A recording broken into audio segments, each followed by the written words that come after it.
Hello, good evening, everyone, and welcome to June's overview and scrutiny meeting. I'm Councillor Spencer Farmer.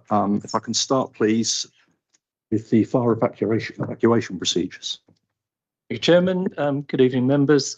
We're not expecting a fire alarm this evening, so if the alarm does go off, it's for real. If that happens, please leave the building at once by the nearest available exit, and the escape routes are indicated by arrows on green signs. Please don't use the lifts. If you have difficulty negotiating the stairs, please let one of the officers know and we will help. When clear of the building, please proceed to the assembly point on the Views Meadow. If you don't know the Views Meadow, it's the field across the back here, where we'll do a roll call, and please don't re-enter until we've done the roll call and given the instruction. Thank you, Chairman. And can I remind everyone, please, that this meeting will be recorded and that anyone remaining at the meeting has consented to any such recording. That deals with some announcements. Move on to item 1 on the agenda. And the first item is the appointment of Vice Chair for this year, 26-27. Do I have any nominations? Yes, I'd like to propose Councillor Jill Foster. Okay. Oh, sorry. Butler. My apologies. Have anyone second that, please? I propose Steve. Second. Sorry, I have a seconder for Councillor Butler. Councillor Thomas.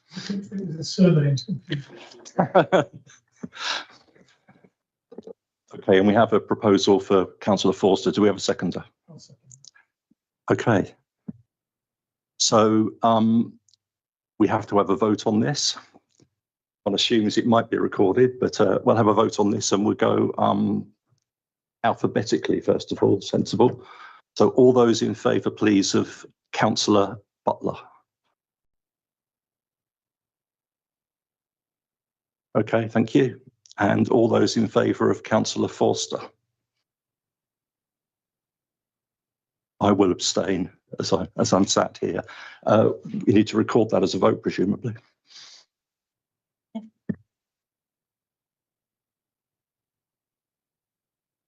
So yes, we do need to do that as recorded vote because it's not unanimous, and Emma will administer that now. Thank you.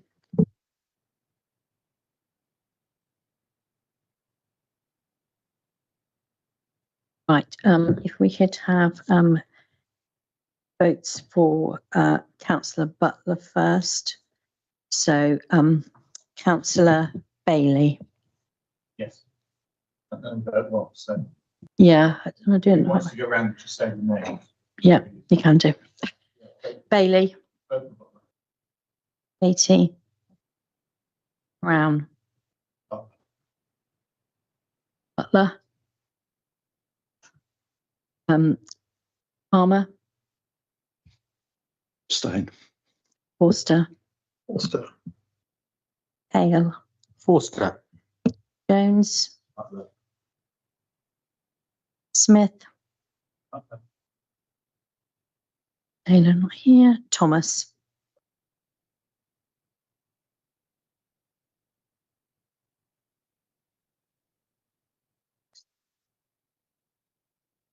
So the 6 votes for Councillor Butler, 2 for Councillor Forster, 1 abstention. So Councillor Butler is elected Vice Chair.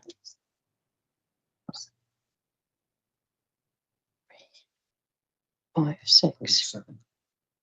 Oh, sorry. It's because I wrote me for Butler. 7, sorry. Okay, so Councillor Butler is elected as Vice Chairman for this year. So congratulations to Councillor Butler, and I look forward to working with you throughout the year. Okay, item 2 on the agenda, minutes of previous meeting. Are there any comments on the accuracy of the minutes, please? Or matters arising? I just have one comment, and that's that there was a written response to questions, if that could be included in the minutes when they're published, please. Yeah. So can I have a proposer? Councillor Smith, the seconder. Councillor Butler. So all those in favour? Abstentions?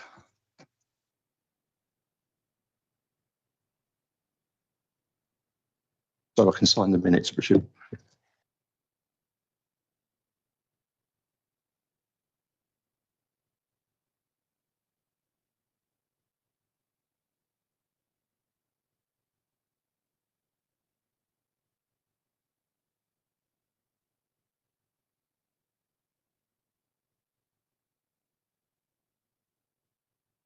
Item 3, apologies for absence. We've received one this evening from councillor Taylor. Thank you. And declarations of interest, which I guess can be made now or at an appropriate point in the agenda. Any declarations of interest at this point? No. So chairman's announcements, just a few very quick things. First of all, a welcome back to all members who were on overview and scrutiny last year. Particularly warm welcome to all new additions to the committee, including those who were newly elected this year on the job training, as you said. We all know what overview and scrutiny is about. It's not a decision-making body, but it does monitor and influence those that do make the decisions. Reviews, scrutinises decisions taken by cabinet, and I think the phrase we always use is acts as a critical friend. And we'll see various aspects of council performance, some research, policy review, hopefully some working groups and other matters, and hopefully some contributions from external organisations who occasionally come along to overview and scrutiny committees. Just one point on the agenda. I am aware that the Q4 service panel reviews are not on the agenda for this evening. And thank you to those members who highlighted that to me. They should have been, and we apologise for that omission. The decision taken today was rather than issue rather late a set of papers that people may not have opportunity to review.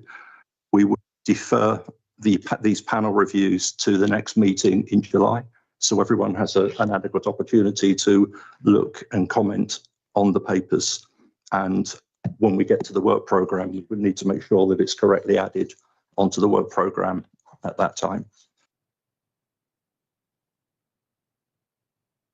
Participation, I'm assuming with no members of the public there is none that was submitted for this evening. No, none this evening, Chair.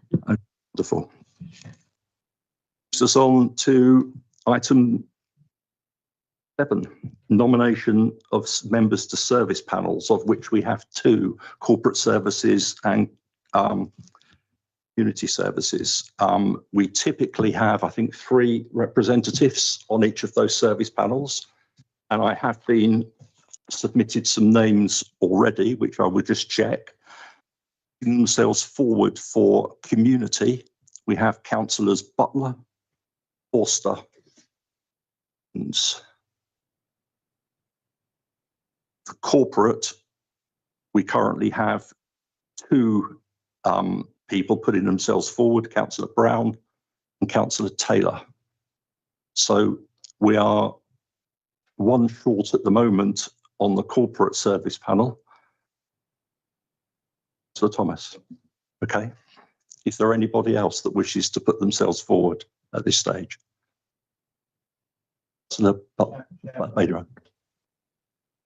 Is it a maximum of 3 on the service panels? It is, Chairman, yes, but that's the number that was agreed by the committee. Okay. Probably work when we have 3. Yes, that is true, and now we only have 2 service panels. yes, and the chairman can attend both as well. So in terms of the numbers, it can grow to 4. Plus portfolio holders are invited to them, so they can come along to observe and support. But in terms of members of the committee did agree 3. Okay. Given that the responsibilities of those committees has grown, and also in the past you have sometimes only had 1 attendee at service panels, would it not be sensible to maybe expand to 4 members just as a maximum? Is that something in our remit or in our gift or not? It is. I mean, the committee can decide. I mean, these are not constitutional groups. They're subcommittees, and actually, for Councillor Abatey's benefit, these are sort of offline deep dive into performance groups, subgroups made up of 3 members of this committee. It's 1 hour a quarter where each director, so myself and my colleague Kirsty Jenkins, will talk through some of the performance issues against service plans and performance indicators. And then that report comes back to the next, or should do, to the next meeting of Overview and Scrutiny Committee following it. And the members of the panel report back to the committee rather than the officers. So that's what they are. Can I ask, there were 3 sets of meetings before, which service was dropped, which one's missing? It was place. Yeah, so this time last year, there were 3 directors, and there was a director replaced, and then we had a management restructure in the summer last year. We're now just down to communities and corporate. Okay. So the areas that were in those in the 3rd service panel were sort of moved into the other 2. But if you're left with only 3 attendees on each, then there'll be a couple of us that don't go on either. That has been the case in the past, yes. I mean, or put simply, not everyone has attended them. I mean, I have no particular problem extending to 4 if the committee believe it's a good idea, not least with the best will in the world. We don't always have full attendance at these meetings. And I think it is good to have some representation. Not least, we need someone who was at the meeting who can report back to this meeting the following month. So do we, I'll ask, Councillor Forster. Councillor Forster. Chair, can I ask why we still have a limit, whether it's 3 or 4? Why don't we just open the committee so that as long as we have 3 nominated contacts, which we now have, anyone else can attend if they wish? So Chairman, the committee did consider that last year and decided not to do that and decided to limit it to make it manageable. But that was at a time when there were 3 with 3 people on. So I think if members wanted to extend that now to 4 to reflect the temporary arrangement that was put in place between the director replaced going and now, and rather than revert back to 3, that would be a sensible move. But the committee did feel strongly at the time not to have it open to all members. If I can come back on that, I see no point in that when this committee is perfectly manageable, and having another committee meeting with only 4 members doesn't seem to offer any increase in manageability. So I think it should just be on the basis that anyone who wants to turn up can turn up. I see no argument against that. I must admit, I do have a personal opinion. I mean, I have no problem extending from, say, 3 to 4 or something like that. But the meetings are an hour and they could become unwielding with huge numbers of people in them. I would also say we don't always have every attendance, and people can substitute into those meetings. So I think there will be perfect opportunity to attend those meetings through the year. On clarification, if I may, I've been told you can't substitute into those meetings because I was refused attendance in the past when I was on committee. I was talking about substitution within overview and scrutiny, but No, Chairman, it was decided by the committee that you wouldn't have substitutes for service panels as well. okay. So that's what was decided. My misunderstanding. If the committee want to change that, you need a proposal, a proposer and a seconder, and then a vote on that change. So whether that's to open it up more widely or whether that's to move from 3 to 4, then that's what you'd need to do tonight if you want to make that change. Does anybody have a proposal they want to make on this, or we could be talking around for a definitive proposal? Councillor Forster. I'd like to propose that it's opened up so anyone on overview and scrutiny can attend those meetings, and we have 3 nominated contacts as a minimum. Have a seconder for that. Okay. Yeah, that's fine. In which case we have a proposal to open it up to any member for both of the service panels. Simple vote, I think. all those sort of councillor, I was trying to speak before it carry on. ahead, but speak to it as it were. I think it has worked. The service panels have worked well when there's been a consistent membership through the year, following up quarter on quarter. And I think if people went to different ones at different times, I don't think that would help, let alone the number of possible attendees. Because the service panels are not like this meeting.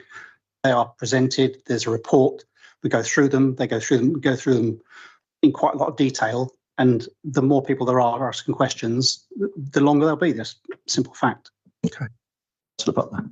Yeah, my feeling is it should be limited. I think it's part of the benefit of these panels is they're kind of quite intimate, and that you kind of build up relations with the officers, particularly Kirsty. I don't know, I've not been on any of Graham's, but Kirsty has all her members of staff. You know, she has a wide range of staff there. So she's got all the experts on hand, and you can kind of build relations with these people over the year and track what they're doing. And so I would rather limit it. Okay, thank you. Any other contributions?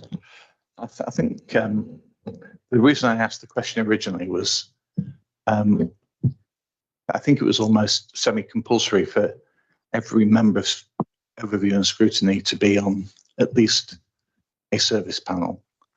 And that worked when we had, I think we've got 10 members of Scrutiny plus the chair. That worked when we had 3. That's 3 times 3 is 9. So it was perhaps, and I think it's helpful for members of ONS for everybody to be on at least one of the 2, because it helps to build an understanding of how the council operates. And it helps for a more in-depth understanding of Scrutiny when we're looking at more general papers as well as updates. So I seconded the motion, or I was prepared to second the motion. My main point is that there should be an opportunity for every member of an ONS to be on at least one of the 2 panels. I would point out as well, we do have one other panel that we need to consider, and that's the Hart Property Management Company, for which we also require 4 people as well. It is slightly different, but again, it's representation from across Overview and Scrutiny. Councillor Hale. Yeah, I thought it's a good idea because my experience of this committee is it's a very collegiate committee. While we've got different views on different things, on the whole, we do a good job of scrutinising the wider council's operations. So I can't see the harm in there being different councillors representing themselves and this committee at different forums. And also from a perspective of someone who sometimes struggles to get to things during the working day, having the opportunity to potentially go to different ones would give me more opportunity to participate and hopefully add a little bit of value. Thank you. Other contributions before Councillor Jones? My concern is if you have it open to any number of councillors attending, there are 10 councillors, I think, in this room. There could be situations arise where maybe there's something going to be discussed or on either one of the panels, and all 10 members might be interested. So we end up with a panel meeting, 10 people, I think is too many. So I'm in favour of a maximum of 4 because it gives everybody, or virtually everybody, an opportunity to be on a panel. Okay, thank you. At the moment, we have a proposal that's been seconded that anybody on Scrutiny can attend any service panel. I think we have to deal with that one first. Just for clarity, my understanding of the amendment was that there would still be 4 nominations, 3 or 4, but the opportunity for others to attend the meetings as needed.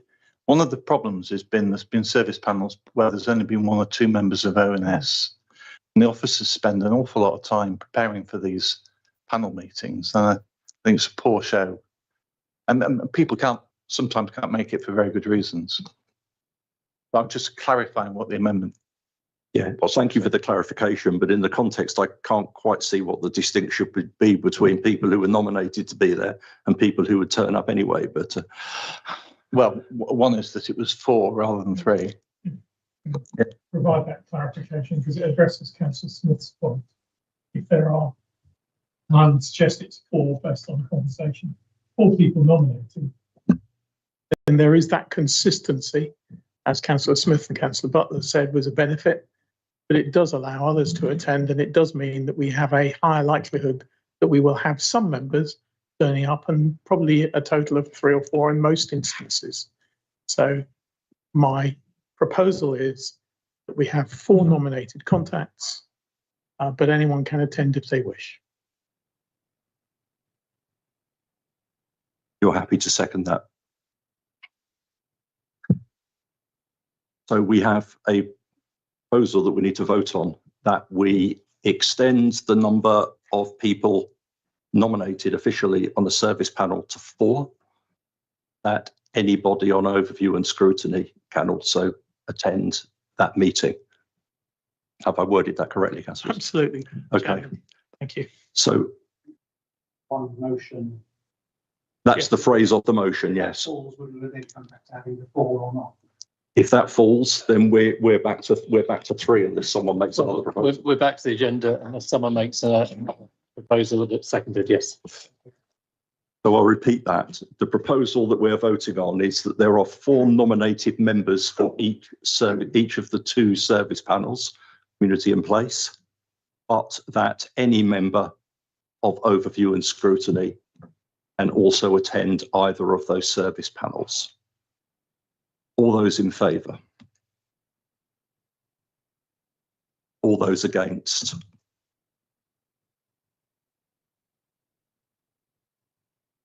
I will abstain on that, but we need a recorded vote on that as well, don't we? Yeah, we will do. Yeah. Okay, let's have a recorded vote on This it. is a for or against. Yeah. Rather than a. Yeah, for or against. Okay. Councillor Bailey. Councillor Beattie. Councillor Brown. Against. Councillor Butler. Against. Councillor Farmer. Abstain. Abstain. Councillor Forster. For. Councillor Hale. For. Councillor Jones. Against. Councillor Smith. Against.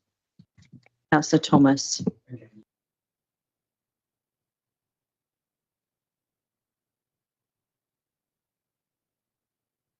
We have 3 for, 6 against, and 1 abstention. Okay. Making me work tonight. So we have so we're back with, currently we have 3 nominated people on each service panel, unless anybody has a further proposal to put forward. I propose we make it 4 members nominated. Do I have a seconder for that? Let's go Councillor Butler this time. Does anyone want to speak to that, or have we covered that in what's already been said? So straight to a vote on that one. Okay, so proposal now is that we extend the number of members on each of the service panels, community and corporate, from 3 to 4. All those in favour? I will also vote then, that's fine. Then we are extending to 4. So, thank you. So, currently for community, we have councillors Butler, Forster and Jones.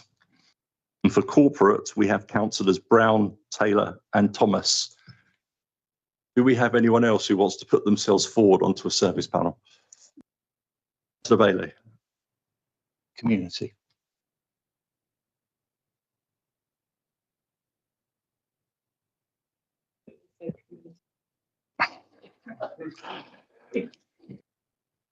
That's a fact as well, isn't it? I'm happy to step back for community to avoid a vote. Is that a withdrawal of your? It is, yeah. Okay, so we have councillor Beattie on community. Do we have anybody else who wishes to go on to corporate?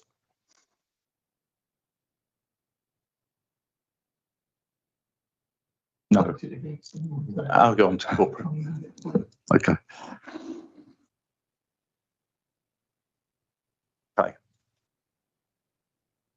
I'm assuming there being no other nominations, that those are the representatives. Correct, Chairman. If the committee agree that, then we move on. Okay, so community is Butler, Forster, Jones, Beattie, Brown, Taylor, Thomas, Bailey. Thank you.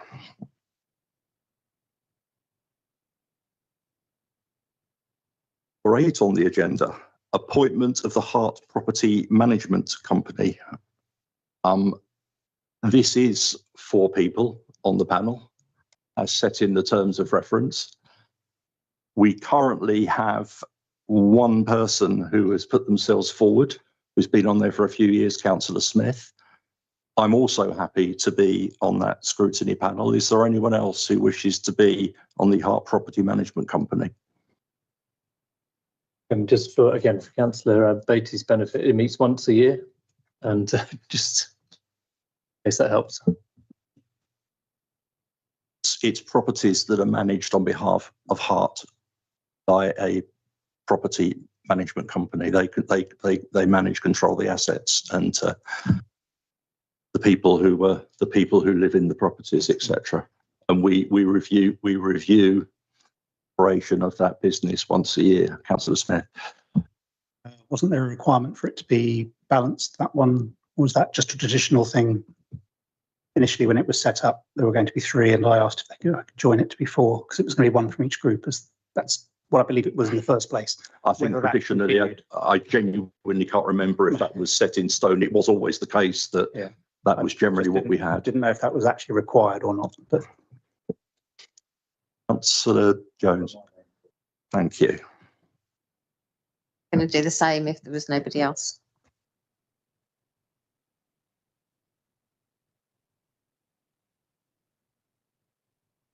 Anybody else? Okay, we've got Councillor Smith, Councillor Jones, Councillor Butler, and I'm happy to sit on that one as well as the fourth member. There being no other nominations, that will be the makeup of the Hart Property Management Company for this year. Thank you. Looking up at the screen. Next item is the climate change update. We have Liz Vango, I think he's up there. Can you hear us? Yes, I can. I know I'm here. Bye. Okay, thank you. Are you going to introduce this paper? Yes, I will. Sure. So hello, this is the 6-monthly climate update, and this one also includes the annual report, which reports on both the council's operational emissions and the Hart district emissions. Just note the report now includes the comparison of the emissions against target trajectories, which was requested by this committee last year. And I just wanted to make a couple of key highlights.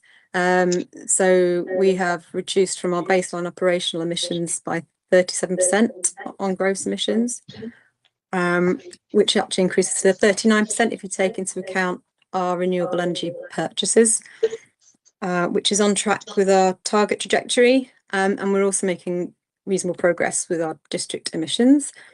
We've also made good progress with projects already this financial year, which is not necessarily updated in the report. So that's solar panel installations for 3 sites, Hart Leisure Centres, swimming pool pump works, all on track for delivery in the next couple of months. And we've also successfully claimed and received now the income for the grant spend against Frogmore Leisure Centre heat pump project. So just before I finish speaking, the committee is then asked to note the climate action plan update and the emissions report, and also any comments and observations on the recommendations that passed the cabinet, which is for amending the wording in the climate action plan on reference D9. Also not to pursue the delivery of electric vehicle charge points at Blackwater, but to continue exploring opportunities at Monachus Lane. And then lastly, the recommendation to purchase carbon credits, which I believe was a suggestion again by this committee in December 25. So that's I'll finish there. So happy to take any questions. Thank you. We obviously do have to make some comments and observations, but we'll start with questions. Councillor Forster. Before we do questions, if I can declare an interest. My business is Osprey Charging, an EV supplier that is a supplier to the council. I should declare that as a pecuniary interest. Okay.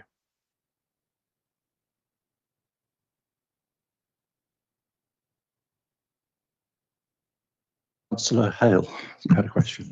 I've got 4 questions, if that's okay. I don't want to monopolise the questions. Sure. Thank you. As I understand it, if I read it correctly, Hart Leisure Centre is responsible for 60% of the council's operational emissions, but I don't believe there's a funding or timetable for decarbonising its heating system. So how can we achieve credibly carbon neutrality by 2035 if our largest emission source remains unresolved? It is a very good question. And we do have in the current climate action plan an action to this sort of technical design portion, for the boiler replacement. It's not been able to be done up to this point because of the end of life sort of requirement really for replacing a boiler. However, it sort of is there coming up there in the next couple of years, so we should be able to start making plans to do that work. I before that end date of 2035. Hope that answers your question. Yeah, Councillor Hale, sorry, very quickly, before we move on to your next question, as we've lurched straight into Hart Leisure Centre, I should also declare a non-pecuniary interest. I am, after a brief absence from the role, I'm back as acting chairman for Hart Swimming Club that uses facilities at Hart Leisure Centre. Nice. Thank you. Yeah, I think so. That I have to admit, it's not an area of expertise for me, but it did seem like a bit of a warning with that, with it being such a large area of our emissions. The next question I had, so I noticed the district emissions fell by 5.2%, which is great, but the waste emissions have increased by 27% since the previous reporting year. I wasn't sure what was driving the increase, and I wasn't clear what actions are being taken to reverse that trend. I don't have an answer for that at the moment, because waste, these come from the government's national figures, and the definition of what's included in that waste, I think, is quite broad. So part of what will need to be done is looking into precisely what the government has included in that waste figure, to then be able to, I guess, hone down on what can be done. But with the district emissions, as a local authority, we have limited direct control, so it will be looking at what we can do in terms of influence, and some of those things can only be driven by government legislation, for example. But I can certainly look at that and come back to you with a more comprehensive answer. That would be awesome. Yeah. I just think if that trend increases, it could start to nibble away at some of the great work that's being done.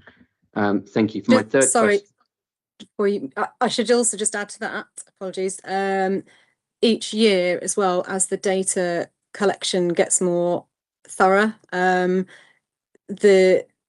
data changes as well. So what maybe was reported previously has then been updated. So sometimes that can kind of throw a little bit of a confusion into the mix. So there was food waste service towards households as well, so that's had a change this year, so that would have had an impact too. Thank you, appreciate that.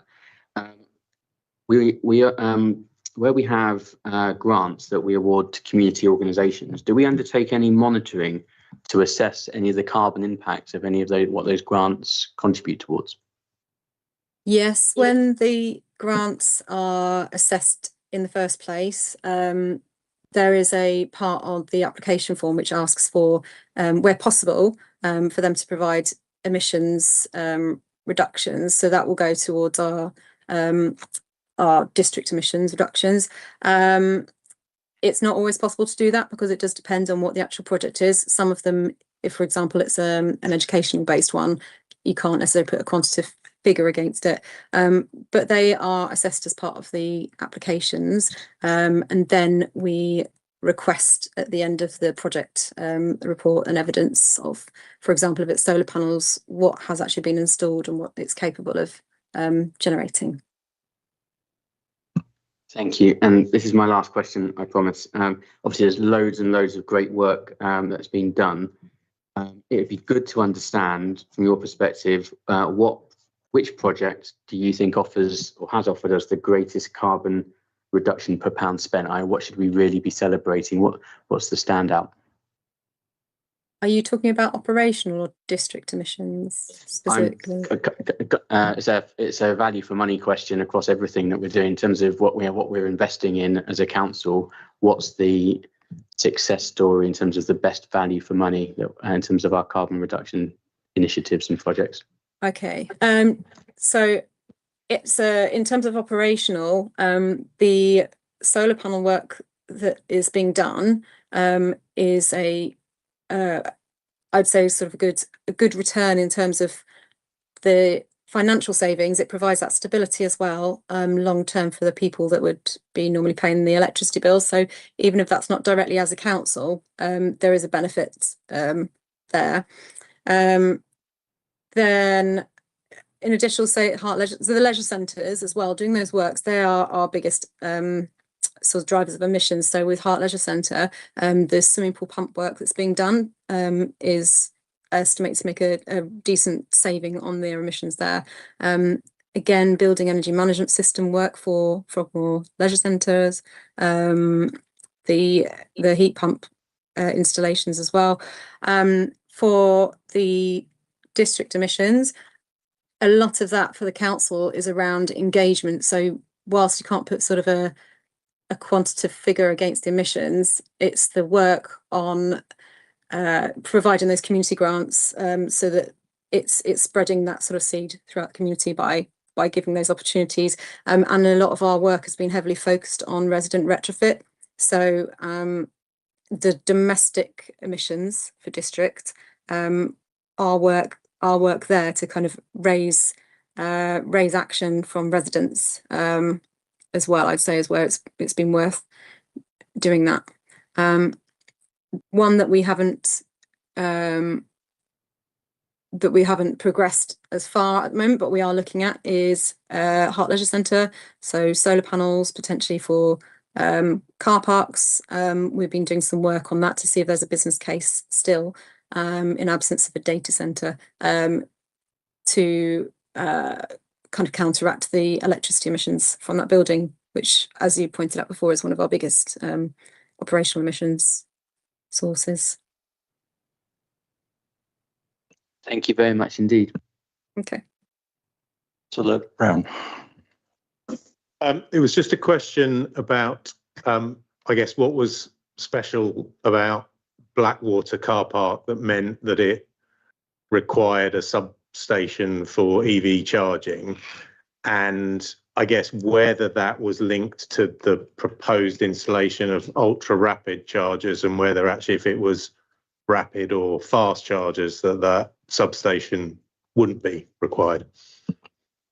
I will have to go back and check with the project officer on the finer detail, because my understanding it was more to do with it being a financially viable business case for the operators doing the installations, and their modelling, and I don't know enough of the detail behind that as to why they wouldn't progress it. But yeah, I think I'll have to go and check and get you some more specific answers on that. But it's the operator who's, I suppose, responsible for making sure that they've got that financial business case to pay for that substation upgrade. Yeah. I suppose put in the paper, the implication is that it's because a substation is required is the reason for not going ahead with it, because that doesn't make it viable. I suppose my question is why a substation is required there when it hasn't been elsewhere.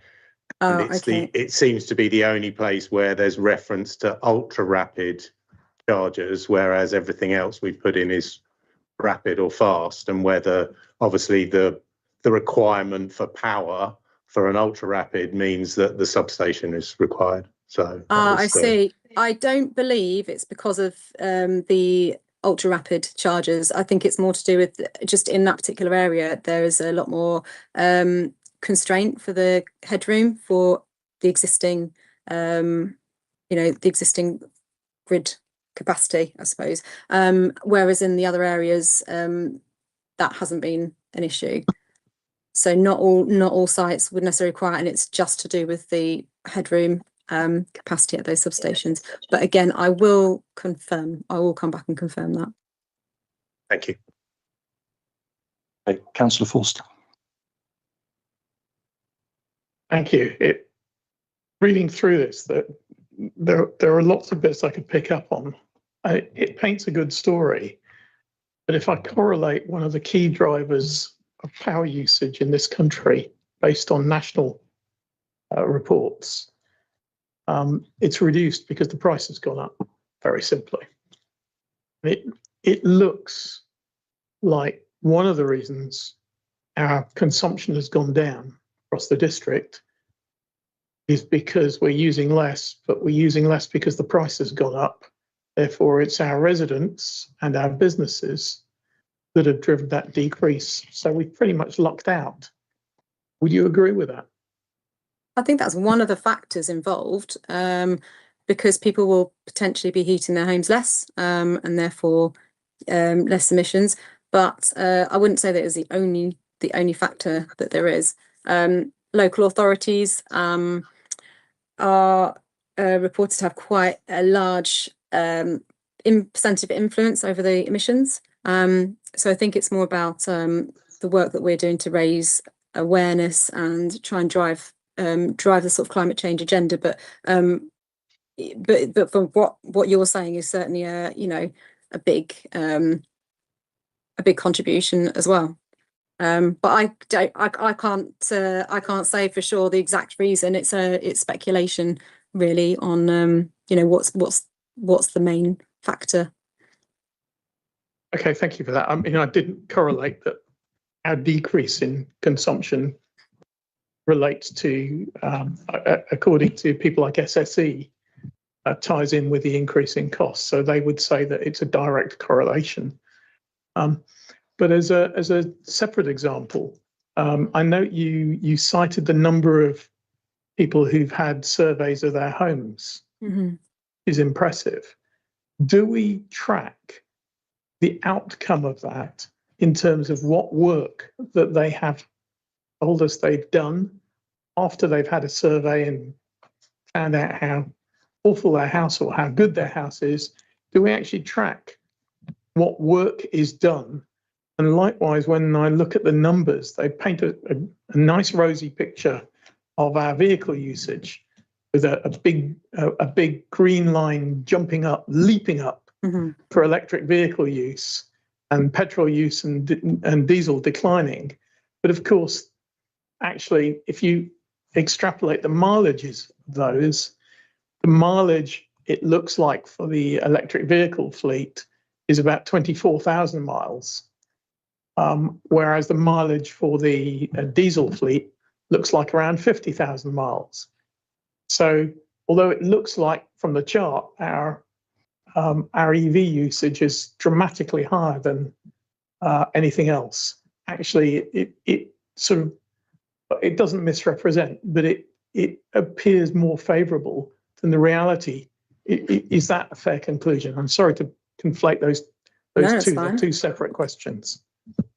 So if I take the first one, I presume you were referencing the thermal imaging scheme? Yes, that's correct.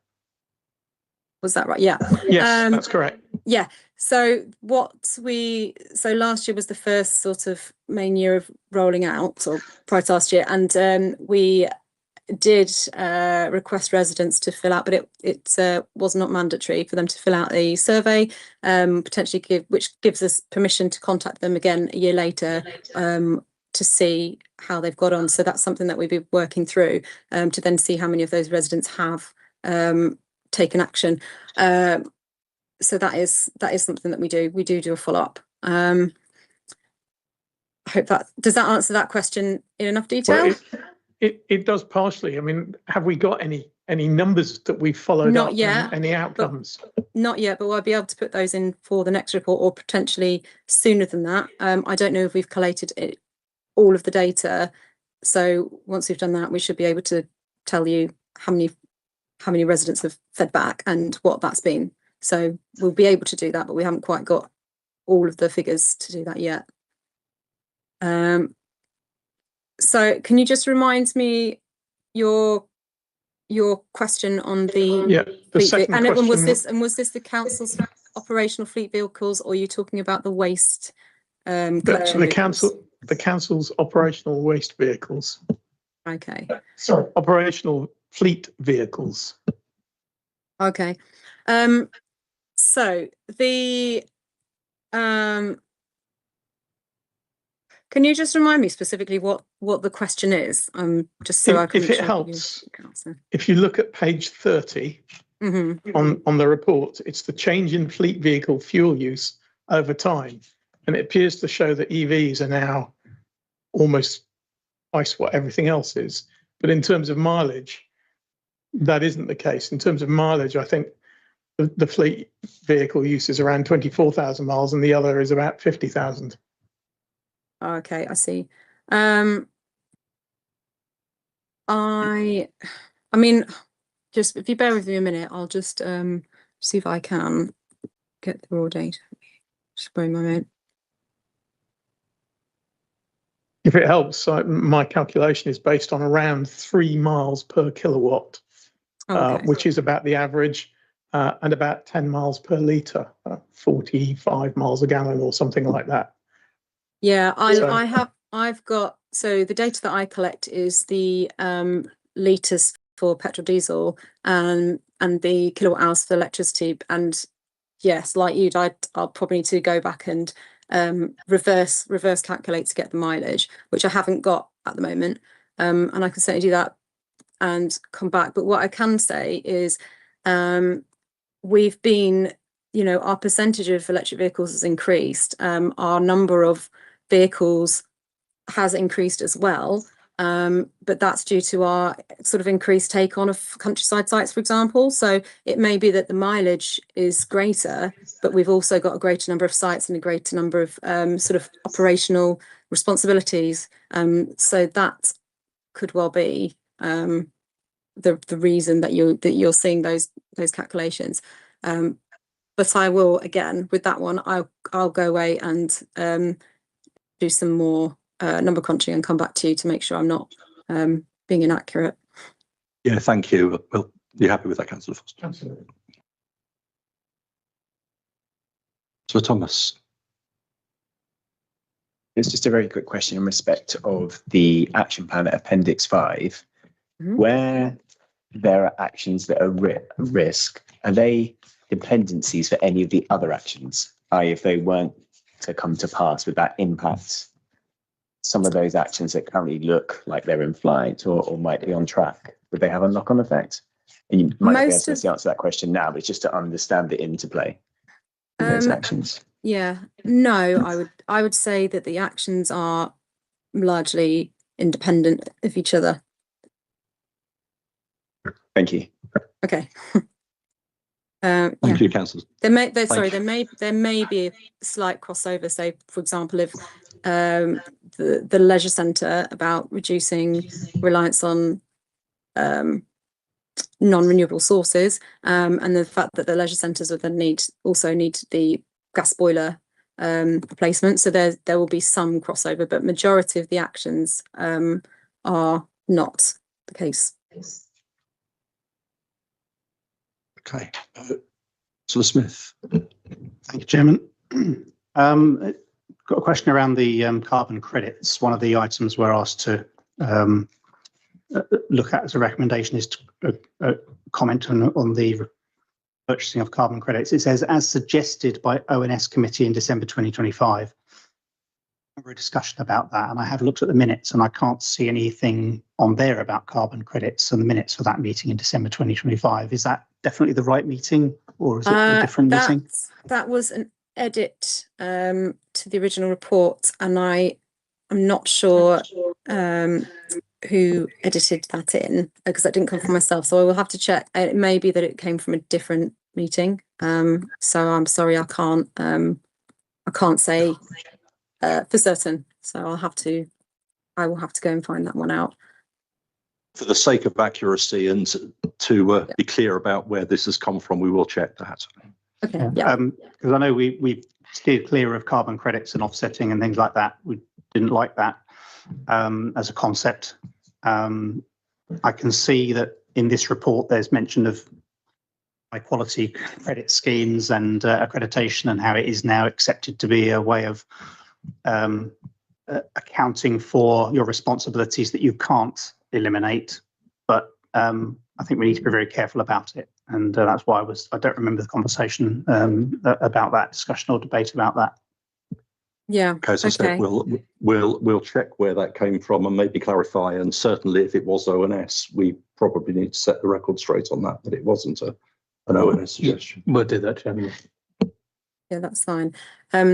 Just in response to your last point there, I absolutely agree that it's really important that the carbon credits, if they are purchased, have to be really robust and really transparent, and there's no greenwashing.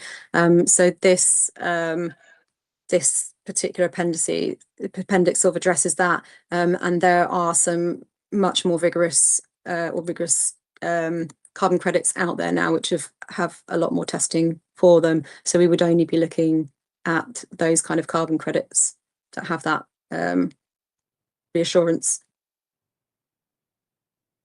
Okay, thank you. Councillor Jones. Oh, yes, thank you.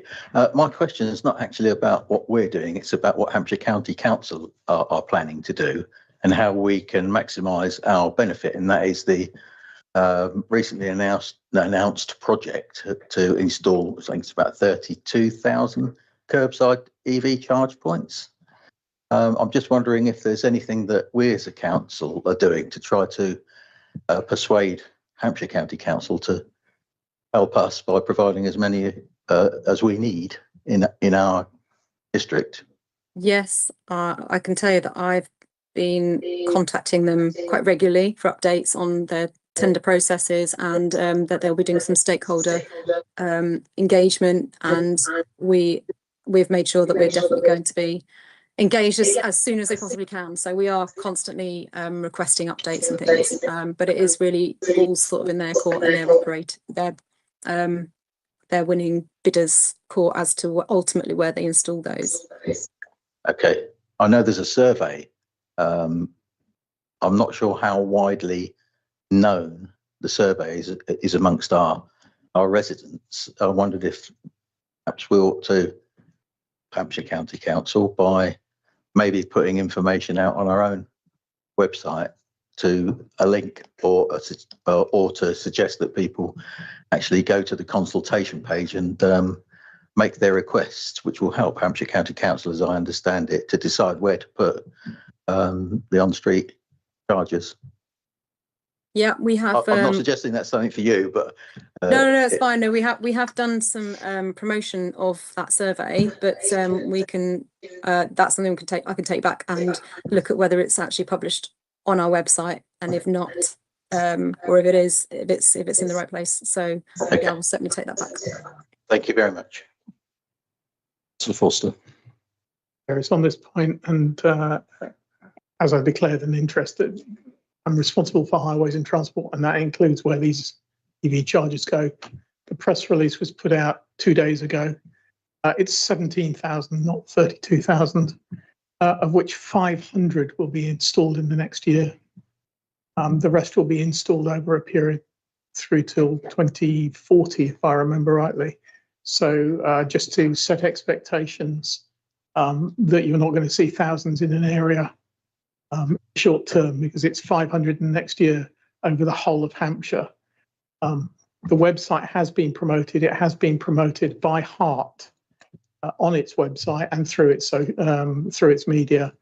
encouraging people to register if they want a charge point. And this will be relevant to those people that effectively don't have off-street parking, which is a sizable proportion in Fleet, in Blackwater and Yateley, but not in the more rural areas. So residents are urged to respond to that. The one risk to highlight is the standard process that the county follows means that the bay that is then yielded, which is 2 parking spaces typically, are then covered by a TRO for only electric vehicles that are charging, which means there is a risk that those spaces are no longer available as parking spaces.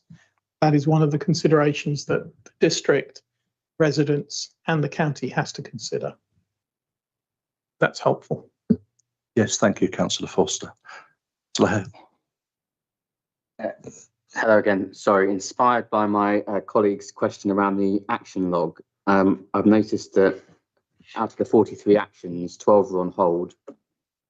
18 of the actions are at risk, 3 are at high risk, which I totally understand in any scope of work that's going to happen. But I just wondered, is there a trigger point where the things on hold or the things at risk prompts some form of escalation, I don't know, to cabinet or something? And at what point is a risk assessment required as to whether or not the plan remains sufficient with those number of actions on hold or at risk? There is not a specific trigger point for it to come. So I suppose the 6 monthly reports are an opportunity to have those discussions looking at those risks. We do have an officers working group that meets every 2 months, and we go through in like as a group and look at that plan and look at the kind of risk for delivery. The ones that are on hold, largely due to current resource, for example, and I think as the officers group, we would escalate that if we felt it was needed. That's the current process. Whether there's a requirement for something more formal, I don't know.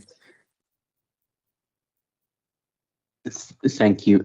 I took that to be about the escalation. How about the sort of a risk assessment, or at what point would you get concerned that you can still deliver the plan with that level of actions on hold or at risk? Some of this depends on the specific action itself. So, for example, if there is a risk there and it's associated with a very, very high cost, and we haven't identified any funding, and there is no foreseeable sort of grant on the future, that would probably need to be escalation. But where there are ones that are on hold and resource, some of that is just because at this moment the other projects are being delivered and then they'll be available for next year. So we have currently the officers are working through timeline, like putting a timeline plan out so that all of those actions have been timelined against resource as well, and those risks should further reduce once those have been completed for every single action. I don't know if I'm giving you a clear enough answer here, so maybe it's something we need to have a further discussion about. I think Mr. Clark wishes to make a comment on this point as well. Chairman, just on the specific point about risk, we have a strategic risk register. This is one of our key priority areas, and in fact this committee saw the risk register at its last meeting. One of the risks that towards the upper end of the assessment is our ability to deliver our climate change action plan. So I think in terms of escalation, we do pick it up on the corporate risk register as well. Thank you. To the Thomas, I have a couple of points myself. That's what was just ultra quick, and it was actually listening to the conversation and the point around risk. That's what I was thinking. I suppose if some of these actions aren't delivered, I was trying to quantify the level of impact of the deliverability of the whole overall plan. So in the risk register, does it call out then what the impact would be if some of these key elements of the plan were not delivered? At a fairly high level. because we've always got the balance here of versus carbon, and yeah, nothing is cheap when it comes to try and reduce the carbon, and there's a cost to most things in here. So there's this constant balancing act. But the risk register is at a fairly high level. The corporate one is. So I mean, potentially the members' lines of inquiry here will sort of prompt us to look a bit more in detail at the approach to risk on the climate change action plan. So that would be a good point to take away for us. Thank you. I just have a couple of two comments and one question. First of all, listening very carefully, I think, to Councillor Hale, very first question, our operational carbon emission reduction. We have a very, clear start point in 2019, and then a point at which the climate change emergency was declared in 21, which was obviously a little lower. We have a step up, and then we made a change with the HVO. But I think, as was pointed out, most of our, not all, but most of our operational carbon emissions were driven by the waste vehicles, waste collection, and by the leisure centre. And in order to, forgetting the active trends of one sort or another, in order to make significant progress towards a 90% reduction, we are actually dependent on two fundamental step changes. One a further step change on the waste vehicles, and an even bigger step change in terms of how the leisure centre operates and how they generate energy. And until such time as we have a clear funded option and plan, we're always going to be struggling to make that next step. So that was just an observation. On the electric vehicle charge points, we're being asked to comment on not pursuing Blackwater station approach, looking at other options for Monicus Lane in Hartley Witney. Now, this appears to have come about because of a change of supplier provider. My question is simply this: when that happened, one provider to another, there was a contract in place, and this was inherent in that. Was there any obligation whatsoever on the new provider to continue with what had been previously agreed? Again, I will need to check the fine detail, but I do know that the project officer confirmed that they did look at the legal contracts in place, and I think that the conclusion is it's possibly not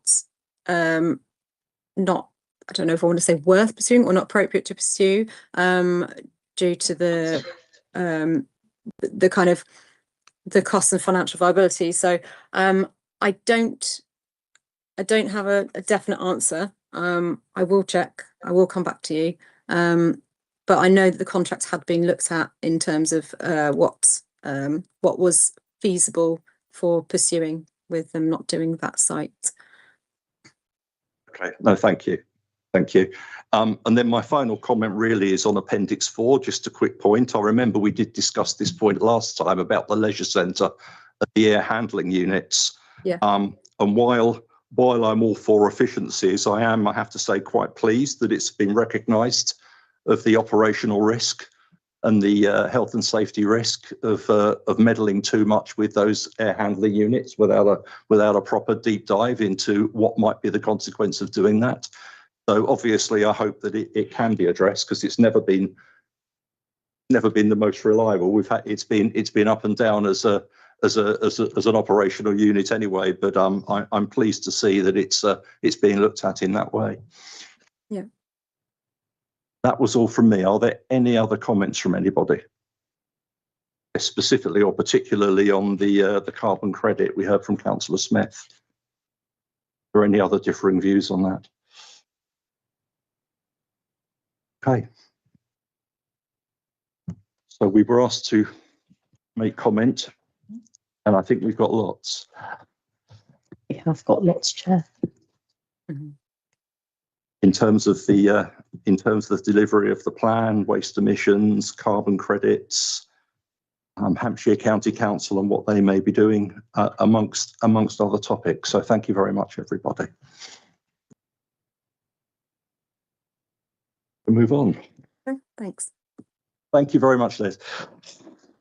Item 10, Here for Heart Community Grant, and we have Nikki Jenkins here, and we also have Councillor Wildsmith as well.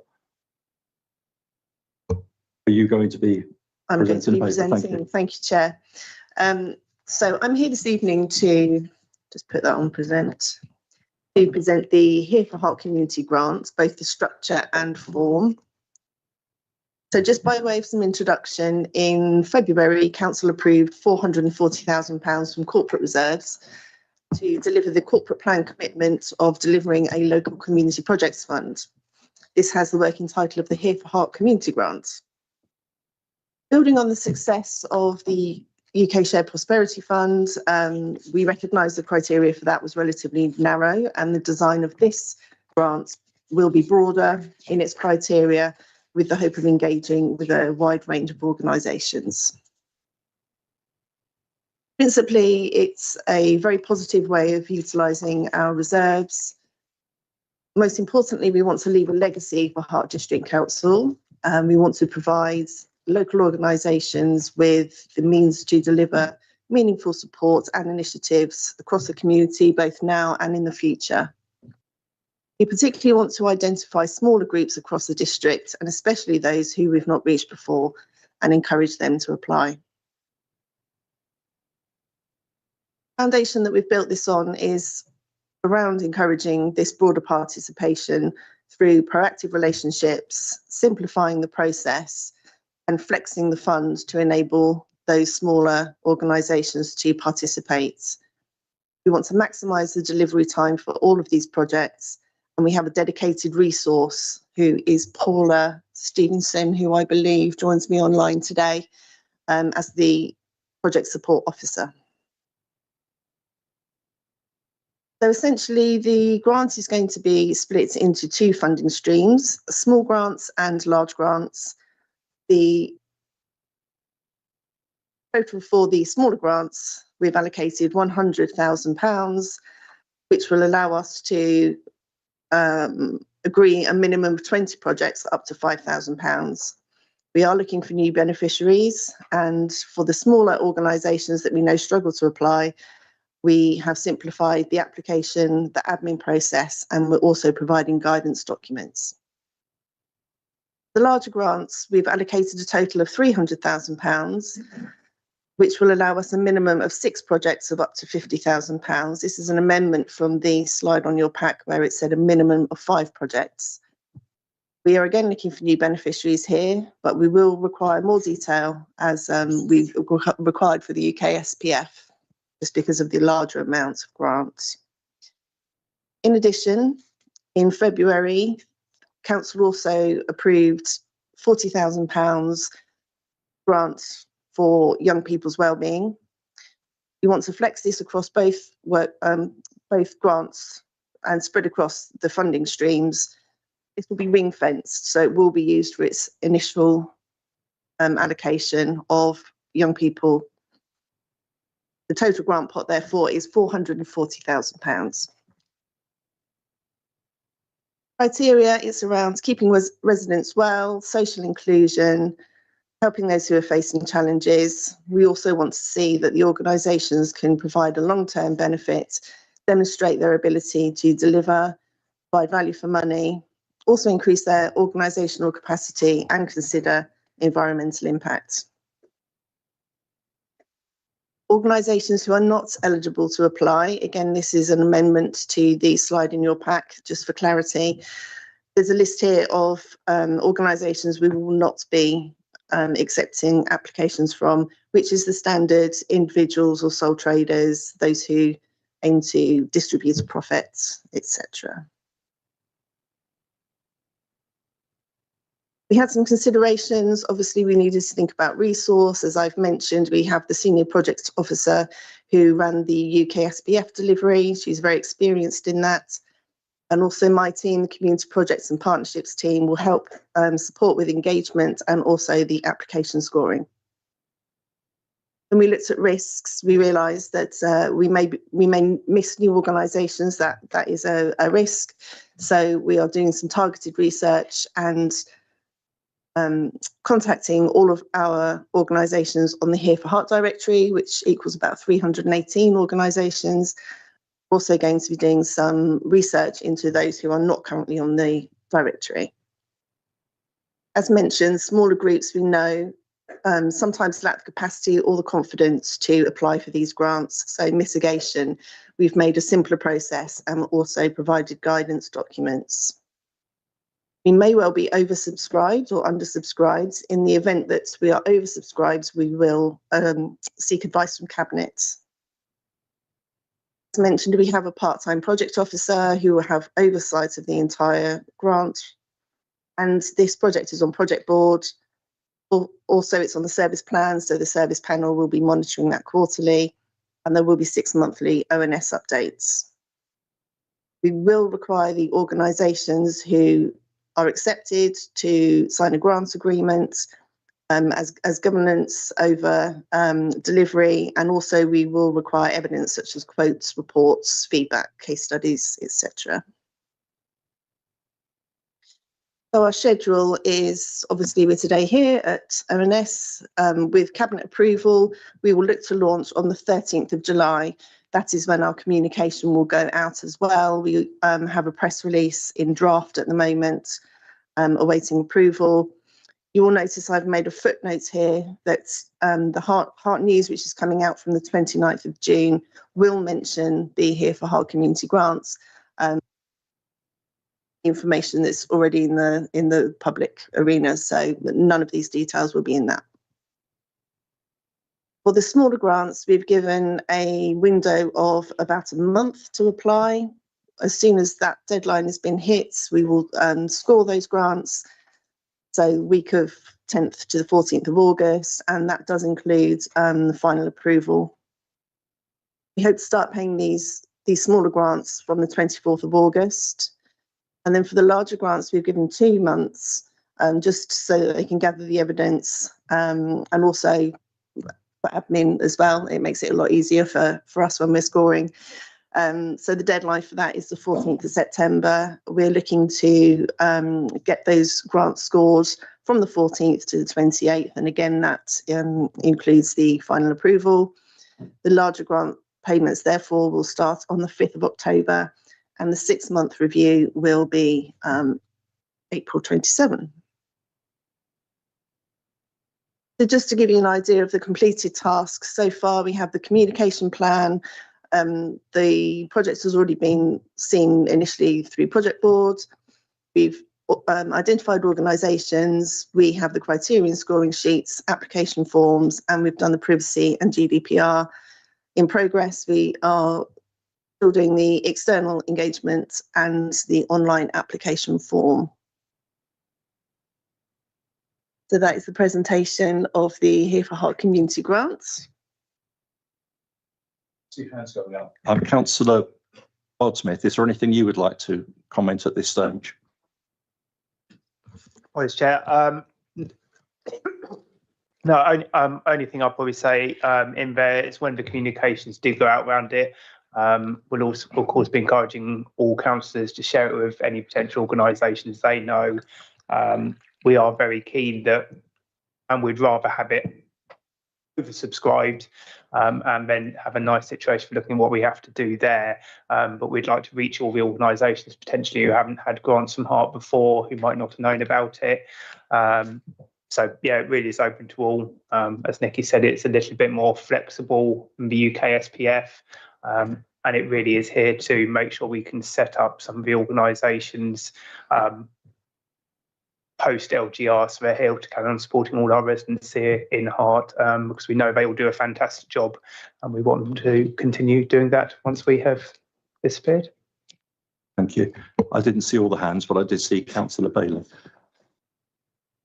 One of the benefits of always sitting opposite the chairman. Exactly.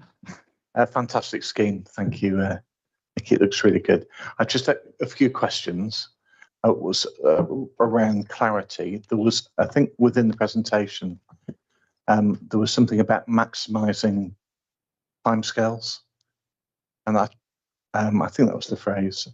I just wanted to just get clarity as to what that meant. I've got a few more questions, but if you, Yeah, yeah, I can shall we answer start with that now. one? Yeah, Yeah. So we wanted to make sure that there was as little of a gap as possible between scoring and being able to and approving and to be able to start paying the grants. So therefore we wanted to make sure that that window for delivery as well was long enough, because we are looking at sort of a hard stop in March 2028. So we wanted to give organisations enough time to actually deliver. Fine. Second question was wonder whether the application open window period could make it difficult for some of the smaller organisations to respond, or even some of the larger bids to come in within that period, particularly as it's going over the summer period. Lots of these organisations are largely made up of volunteers, and where we're looking at perhaps a period of a month, it may be that people will be away on holiday or that sort of thing. So I just wonder, that might be something to take away and think about for the sake of an extra month, and just give organisations a little bit longer time to be able to put a fair bid together. Will we be publishing what the scoring matrix will be to applicants? That was my third question. Yes. Yeah. So, and a lot of guidance will be given in the document that we provide as well, just to make that clear. What's expected of them. Yeah. Basically. And I think my final question was, one of the challenges, and this would be for any organisation going for the large applications, was that you were prohibited from applying unless you have planning permission. So you may have a village hall that is looking to do a small extension of a kitchen. They may be funding it. It may be that the whole project's going to cost 100, but 50 would make it possible. But they may then find that they would need the planning permission. And again, this is where the timescale issue comes. Is the new criteria, including that requirement, planning permission is already obtained? It is. Or right, okay, so that would still make that difficult for that scenario. Yeah, as we know, going through planning can take quite a while. So if an organisation does want to extend its premises and they don't have planning permission, then as an organisation we can't be seen to be agreeing that and then doing the retrospective planning. Okay, that's fine. And as long as we're making that clear to organisations, I think that's absolutely reasonable. That's within the criteria. It's just one of the limitations that was in the UK SBA. Yeah. And I would agree with your point that for experience in small voluntary organisations, the middle of July to the middle of August is a nightmare period. Everyone's away. We did struggle with timelines because of that. Yeah. Okay. Happy to take that recommendation. Okay, Councillor Thomas. Thank you. It was just two quick questions on the smaller fund. Just trying to find the 100,000. This is a minimum of 20 projects up to £5,000. Does that mean there could be more, therefore lower grants after that? Yes, that's exactly what it means. So typically some organisations will ask for £1,000 or £2,500. So we're saying if everyone asks for £5,000, then that would be the minimum. Just wanted to check, say someone asked for £1,000, do we think, just going back to the kind of, I suppose, the principles about leaving a legacy, sustainable for a number of years, enabling local organisations to kind of do meaningful support initiatives in the future, do we think £1,000 or £2,000 is really, I was just wondering, is that really going to deliver something that's going to deliver for several years? Just wonder if it's going to have that much impact if we're at that level of for funding. some organisations who are working with a very, very small budget and have a small output, then we know from the cost of living grants, for instance, that there's an awful lot that they can do with that money. So it is possible that there will be something that is lasting that can come out with a very small amount of money. Okay. And then just a follow-up question in respect to that smaller piece. If we're concerned that the small organisations may struggle to go through the application process. Are we confident then they can adhere to a grant agreement and will be able to apply the funds in a kind of structured fashion if they're struggling to apply? Do we then think that they'll then be able to do spending the money in a way that's... Yeah, that's a fair question. There is going to be a lot of support. So already through Here for Heart, my team run Here for Heart, we have a lot of relationships with organisations and we're quite hands-on.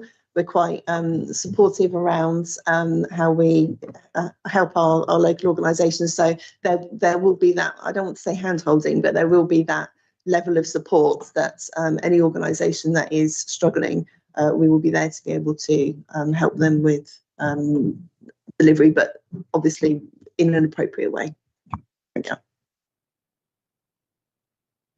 Bob Smith.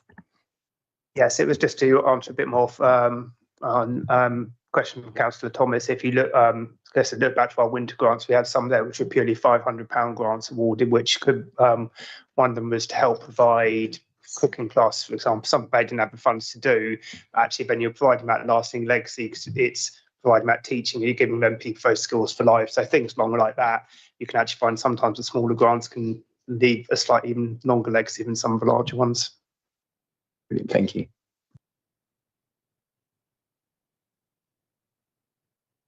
Councillor Brown, and then Councillor Forster. I mean, it's probably reiterating a comment that's already been made, but I guess I just wanted to understand almost like the process based on our feedback, and it was around the kind of timings and schedules, and like, you know, if you're thinking about potentially schools or whatever, and it's actually over the period of school holidays, and even just the kind of 4-week period, or 4 or 5 week period, if we're saying we're launching on the 13th, it's going to take a while for that to filter through. We've given that feedback. I suppose what then happens in terms of going to Cabinet on the 2nd and then launching on the 13th? Where is that kind of discussion about potentially changing those timeframes? Yes, a good point, and you know, a consistent point being made by members of the committee. So, well, the portfolio holders here. So you've got, you know, direct feedback route, but also the notes of this discussion will be included within the item when it goes to Cabinet. So as well as the portfolio holder feeding directly back to Cabinet, Cabinet will have full sight of that. And I'm sure, you know, at some point between now and then, Nikki and the portfolio holder will be sitting down to process the comments from Overview and Scrutiny Committee tonight. Councillor Forster. Chair, Councillor Bailey touched on one of the points I wanted to raise, which was the scoring sheet. I'm glad to hear that's being published. And I should say I'm delighted that this whole initiative is kicking off. It's good news. But the scoring sheet being public, because there was a lot of criticism of the Shared Prosperity Fund and the allocations from that and the way it was done as, and I quote, residents being unfair and biased. And I just stress that we want this to be absolutely open, transparent and unbiased.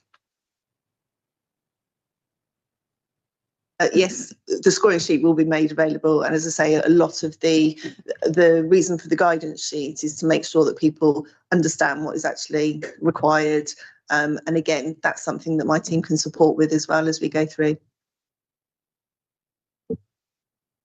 Any more questions or comments?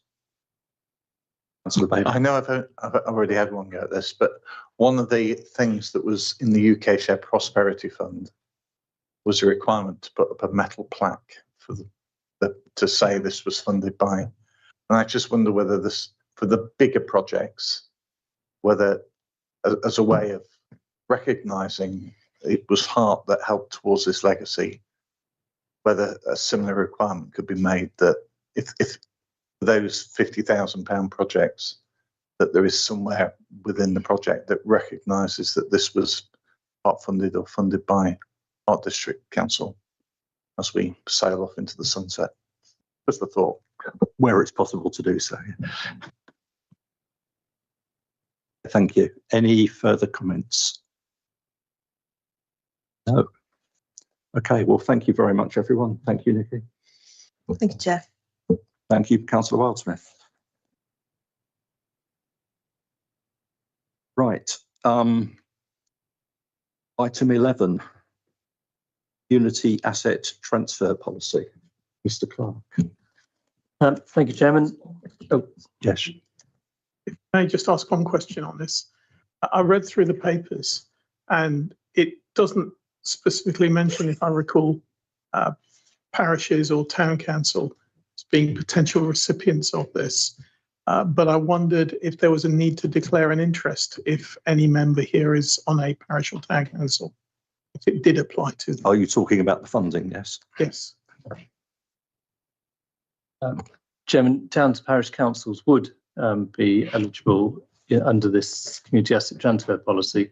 So, but I think you wouldn't necessarily have to disclose the fact that you are a town or parish councillor for the purpose of considering the policy this evening. Okay, Councillor Foster, yes, thank you. Okay, thank you. So we'll move on to the next item, the community asset transfer policy. Oh, sorry. Can I just clarify then, Councillor Foster, were you referring to the last item? Oh, that's what I thought. Yeah, to this one. So the item. Okay, that's yeah. Sorry, that's yeah. That's okay. Same answer. Yes, same answer. But yes, thank you. So community asset transfer policy. Hopefully, the brief covering report and policy are relatively straightforward. I wasn't going to run through it in huge amounts of detail. Just to give a little bit of background on this. Some councils have been doing this for a number of years. The government, probably 2 or 3 governments ago, enabled this to happen as part of the sort of localism approach, whereby community organisations could take ownership from a council of an asset where there was a case to do so, and it was for the council to set its own criteria around that for what would and wouldn't be included and what sort of organisation would or wouldn't be. So, as I said, lots of councils have had this in place for some time. Thinking of LGR, Rushmore and Basingstoke, I believe, don't have one of these. And there's no obligation. This isn't a statutory process at all. It's completely discretionary, but it is enabled within the legislation that I've referred to in here. And as the draft policy sets out, this is a proposed standard framework, but every request would be judged on its merits and would be subject to a cabinet approval as well. Just to give some context, Hart isn't a large asset holding council. Some councils do own hundreds of properties, varying sizes, etc. Hart doesn't. I wasn't proposing to take the discussion into individual properties, if that's okay, Chairman, because, as I say, they'll all be judged on their merits. And this evening, just asking the committee to look at the draft policy to see whether it's you have any comments on it before it goes through to Cabinet for approval. So that's what this is really about. I'm very happy to take any questions on the detail. Delighted to see that Councillor Bailey was straight in there with his hand in there. Members who were on the committee last year will remember that this was something I was always asking when it was going to come to this committee. So thank you for bringing it to the committee. One of the reasons I was very keen for us to consider it is perhaps covered in section 8 of the report that says that we have quite a limited period of time now that we have these section 24 directions, and so that our ability to make asset transfers will be could well be impacted the formation of the new authorities. I've got two concerns really. Well, one concern and one question. The concern is that, and it is a brief paper, but in terms of resources being allocated to this, when it talks about the service plan, it says, is this proposal identified in the service plan? It says no. is this proposal being funded from current budgets not applicable? But I guess we will need some resource to make this happen. Have staffing resources been identified? No, this will be undertaken by existing finance, property and legal staff. So that's my concern. If we haven't got a programme to have this as part of our service plan, or to have any money aside or any resources, whether this will actually happen.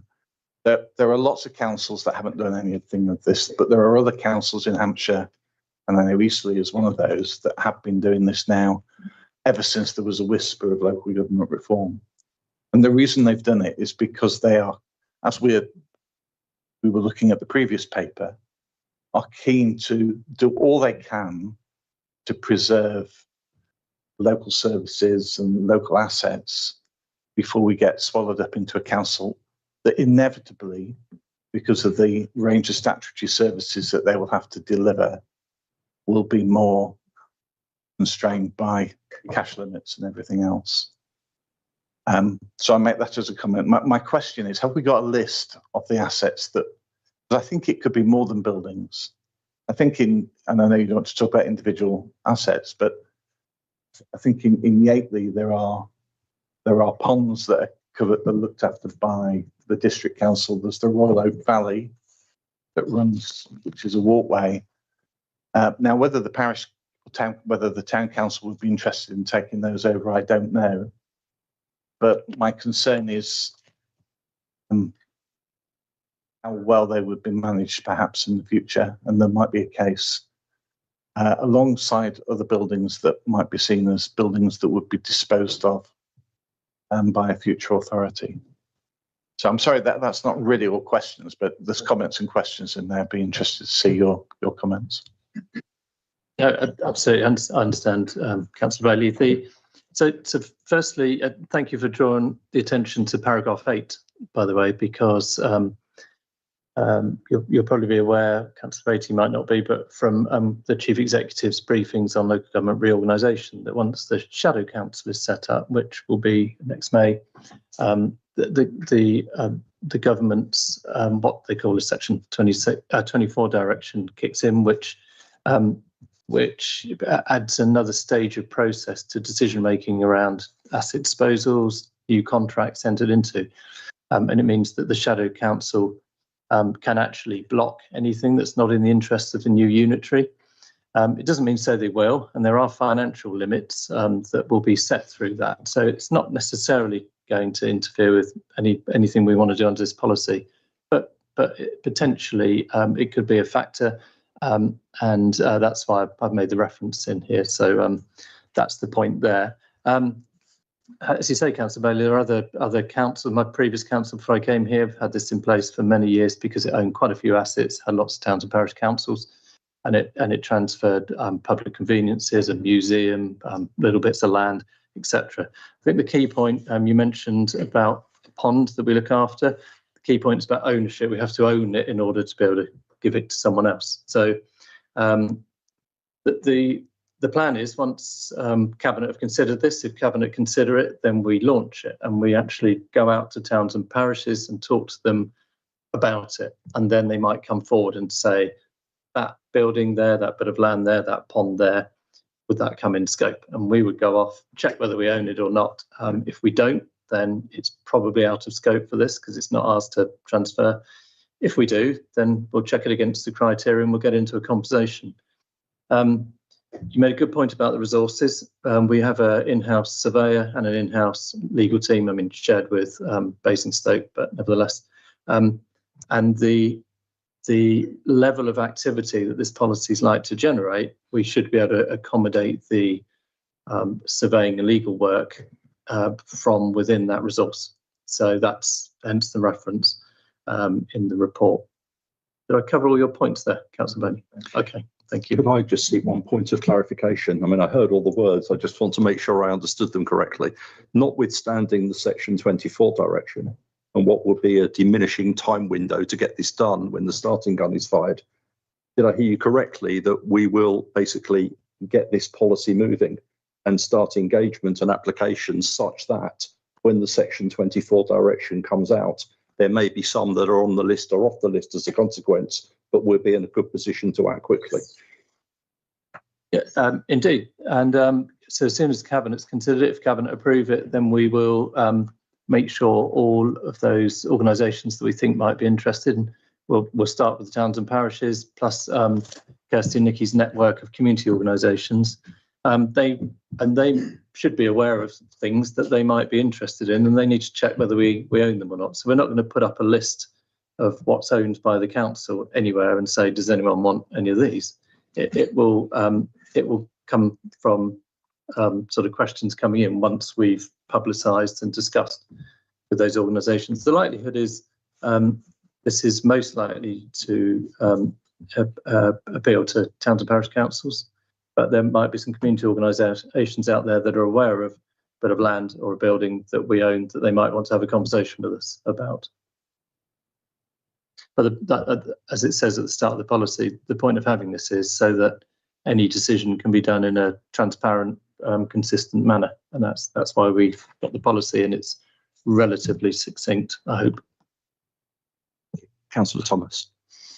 It's just following off that point about being succinct. I know these things are obviously, there's an art to them, but just looking at the policy, it looked quite light in terms of actually just what was in it. And I wasn't sure if this was just a draft, almost like a start for 10, it will be fleshed out, or is this almost the draft and it'll go from here? Hopefully that's taken in the spirit as intended.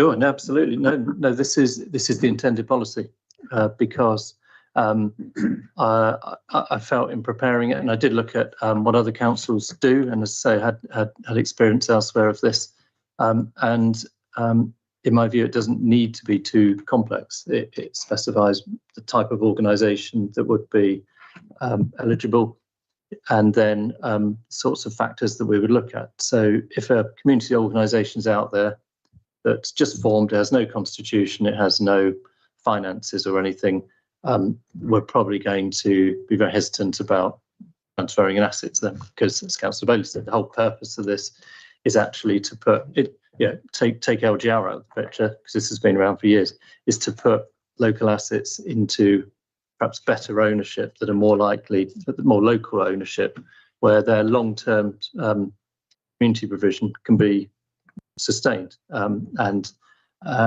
probably tailored better to the local community.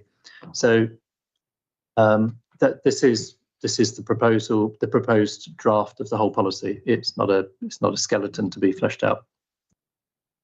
One follow-up question, if that's okay, then I do wonder then, where it has the guiding principles at 4, and then it has how the council will assess the applications, whether they should marry up more, because it talks about these are the principles we're going to work to, but then it talks about how the council will make a decision, and it uses slightly different language. So you've got best value in one, value for money in the other. It seems to talk about EDI in the principles, but different criteria potentially under that stage 3. I don't know if there's an opportunity just to align those more to potentially make it clear, but again, I'll leave it with you. Thank you. Yeah, no, good point. And I'll certainly reread it with your comment in mind before it goes to Cabinet, in case I need to clarify some of that. Thank you. Councillor Brown. It's probably sort of asking the same question as already been asked, but I understand that kind of an asset register is not going to be published to get people kind of, checking out. But I suppose, are we clear? Like, do we have one internally, and are we clear? I suppose I'm looking at other councils, I think are potentially going through this, and there isn't clarity on actually what they own. And actually there are things at a parish level where, again, people weren't aware of it, and it's then taken quite a long time to understand ownership. And I'm just conscious of this potential sort of 12-month window or whatever, where we feel there is real clarity, and therefore if somebody raises something, we will be able to answer them quite quickly as to whether it is something that's relevant or not. Yeah, I mean, the 12 months window would take us up potentially to when the Section 24 directive. But having looked at, in answer to your question, I've looked at all our assets. The list isn't long, and I've mapped them against the criteria here with our surveyor. And so that list is much shorter than a already fairly short list. But I think what this process tends to flush out is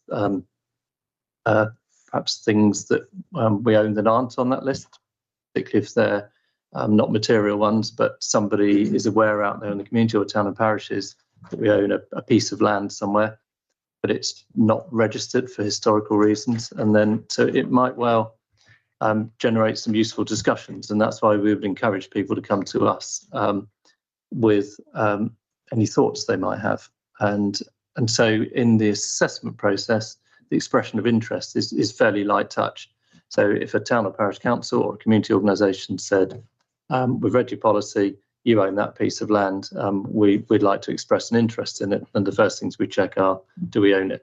And we might say, we're not sure. And they might say, well, you do. And then we establish, I mean, it's unlikely, but it has happened in the 3 years I've been here that we found things that we own that we didn't realise. And part of that is from the original local government reorganisation in 1974, when things didn't quite get the paperwork sorted properly on asset divvying up. So, but yeah, no, I take your point about the timing, but not expecting this to be a long drawn out process. I think once we go out and talk to the town and parish council, etc., I think people will come to us fairly quickly.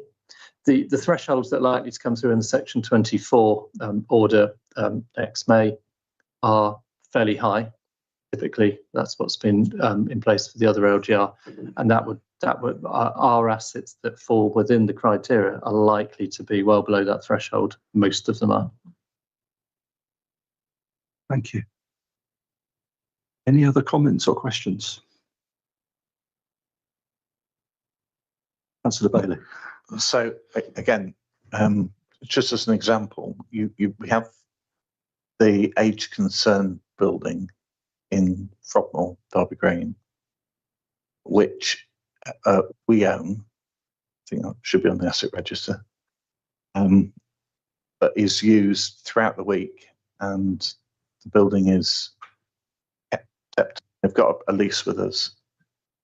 Will we ensure that organisations like that will be aware of what the new policy is, or will they find out too late?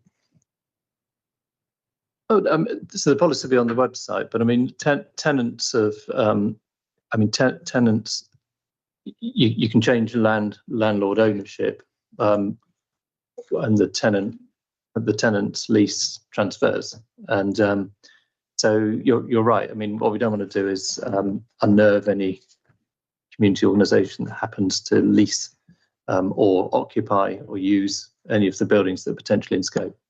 So we'll need to be sensitive to that when we look at the detail. If we receive a expression of interest, so for that example, we would need to look at who uses, but the tenant, and then any sub-uses will need to be sensitive to that as we work through the discussions with whomever it is that's come to us.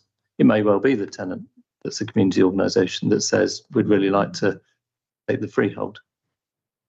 But we're mainly, as the policy says, we're mainly talking about leaseholds here rather than freeholds, just to maintain that sort of longer term retention of the control over a public asset. Well, I mean, we'll report back to ONS in however many months' time, and feedback where we've got to once we've launched, and we'll let you know how much interest that we've had. The date to be confirmed. Date to be confirmed. Section 24 direction. Before then, yeah. Okay, thank you. Any more? Wonderful. Thank you very much. Thank you.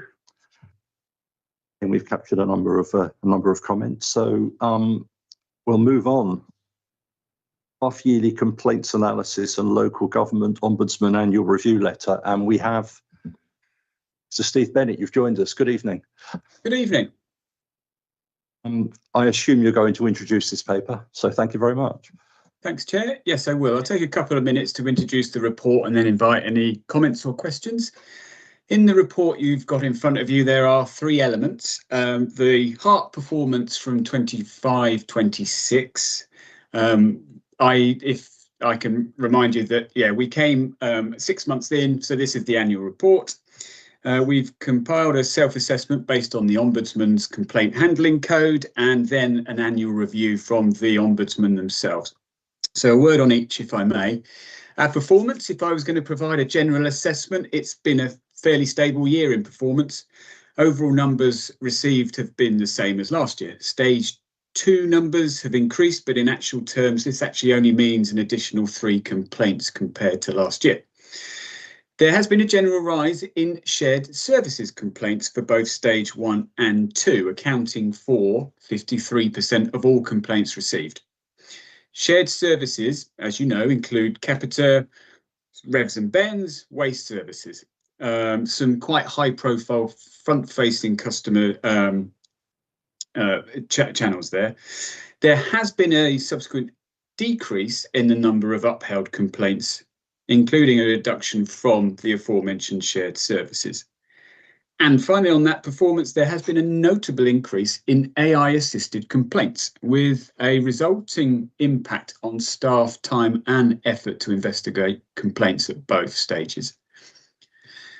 The self-assessment element, we conducted a review against the code, and the sharp-eyed of you will notice that one change has been included around the Data Use and Access Act.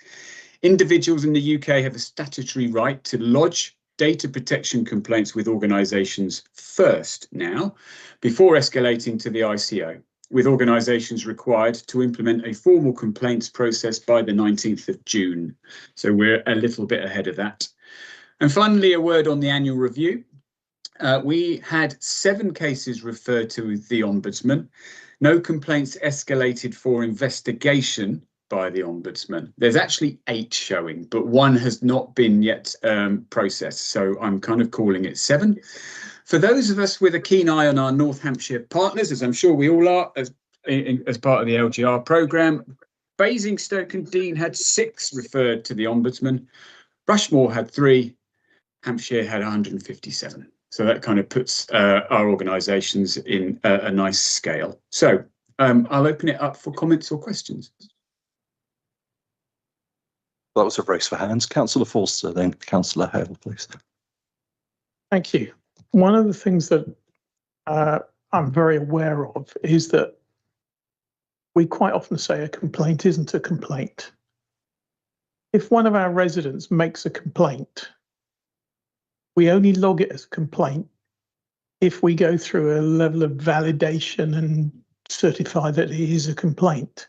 But from our residents' perspective, it's a complaint.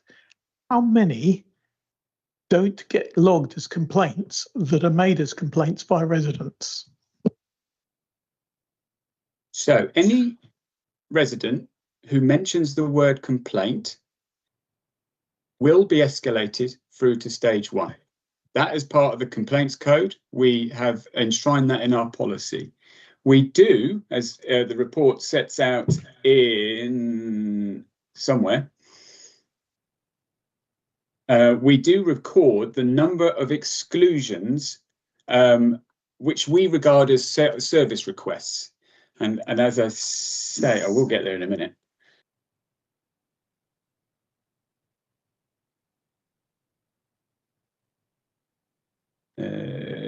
Can't find it at the moment, but no, there is a section in the report that sets out how we are recording service requests. That gives us an opportunity to resolve the issue at source, and I think there are only 2 or 3 that then escalated to stage 1. Thank you. I do appreciate that, but you didn't answer my question. How many?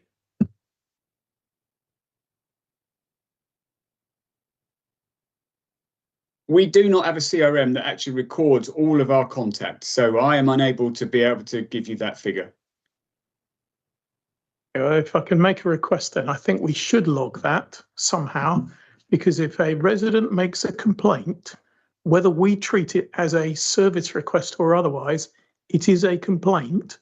They are not happy, and we should be able to know how many complaints we've had from our residents. Well, sorry, Councillor Forster, I may have misinterpreted what you say. Any resident who wishes to make a complaint, we will accept.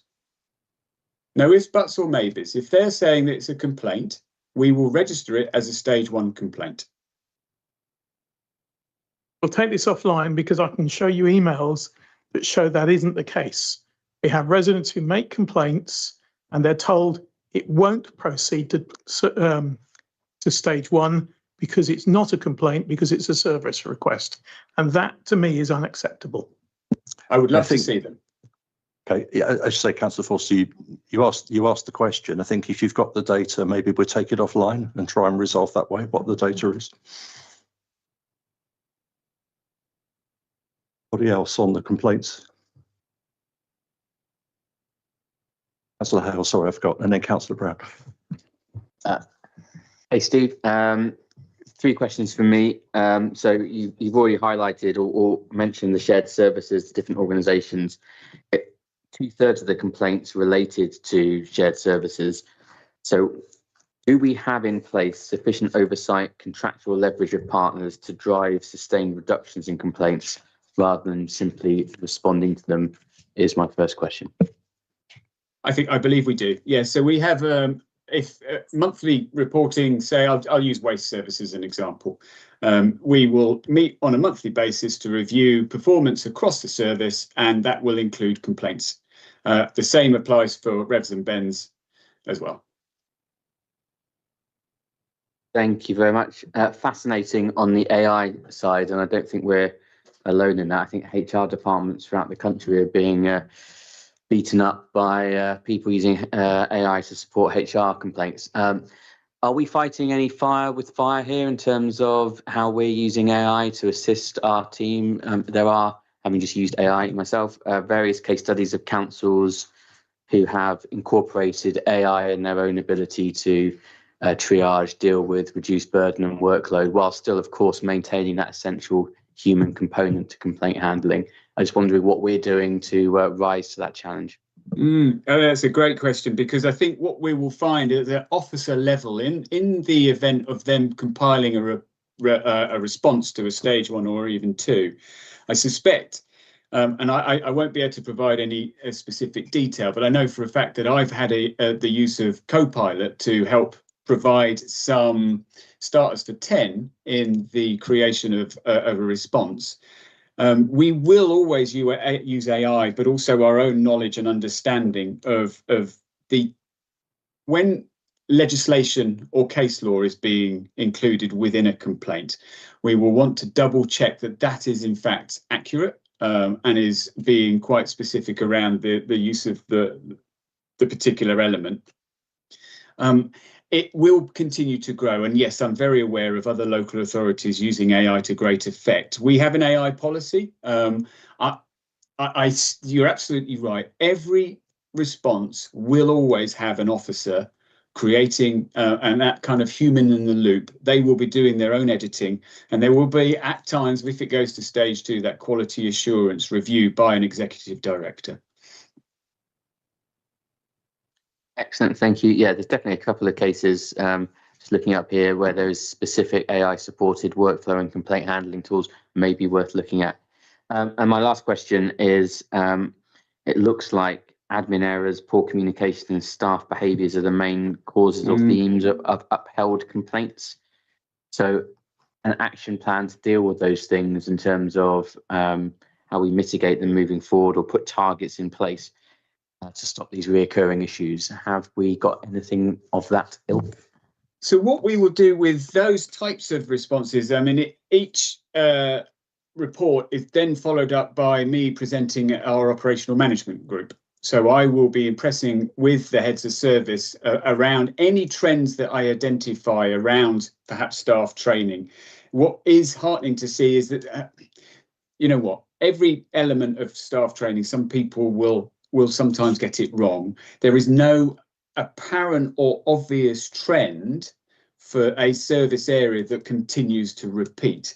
And what we will always put in the response to the complainant is what we're going to do about it. So I don't think at this stage there is any requirement for an action plan, but there is constant vigilance on my part, but also then escalating up to operational managers if I then identify something that is amiss.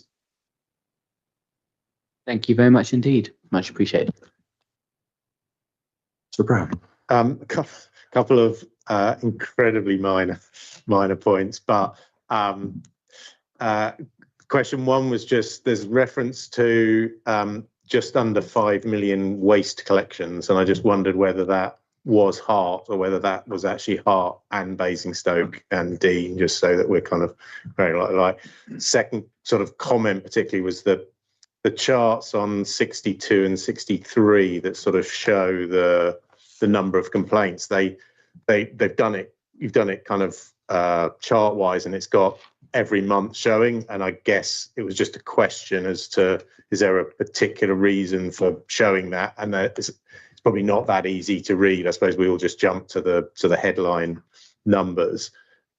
This one particular question was just looking at number of, and I'm very conscious we're talking about small numbers here, so therefore percentages kind of is when you've got small numbers it's the skewed, but 24, 25, 26 compared to the previous 2 years, there's quite a jump in the percentage that is almost doubled in terms of that have gone to stage 2 from stage 1. And I just wondered whether that was something to do with how we're judging or how things move from stage 1 to stage 2. But I'm very mindful that it's individual numbers, it's 14 to 23 or whatever, but percentage wise actually it's quite a jump.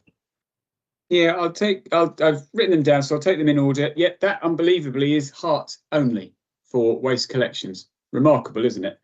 And I did double check that number with the waste team. The use of the person for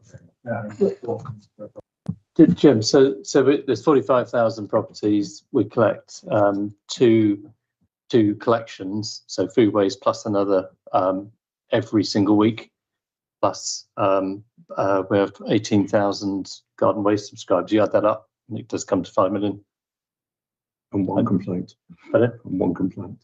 Oh, well, yes, okay. You mentioned about the graphs. To be honest, I used what I did last year, but if there are any enhancements or improvements to the graphs for the forthcoming year, then I'm all ears. I've kind of approached it in that way because it then, for me, when you get to the granular detail, I admit that it's perhaps not as clear on here. I can start to identify where there are months that are starting to leap up or plateau, depending on whether it's a seasonal variation or something thereof. So yeah, more than happy to take any suggestions on the way that that's presented.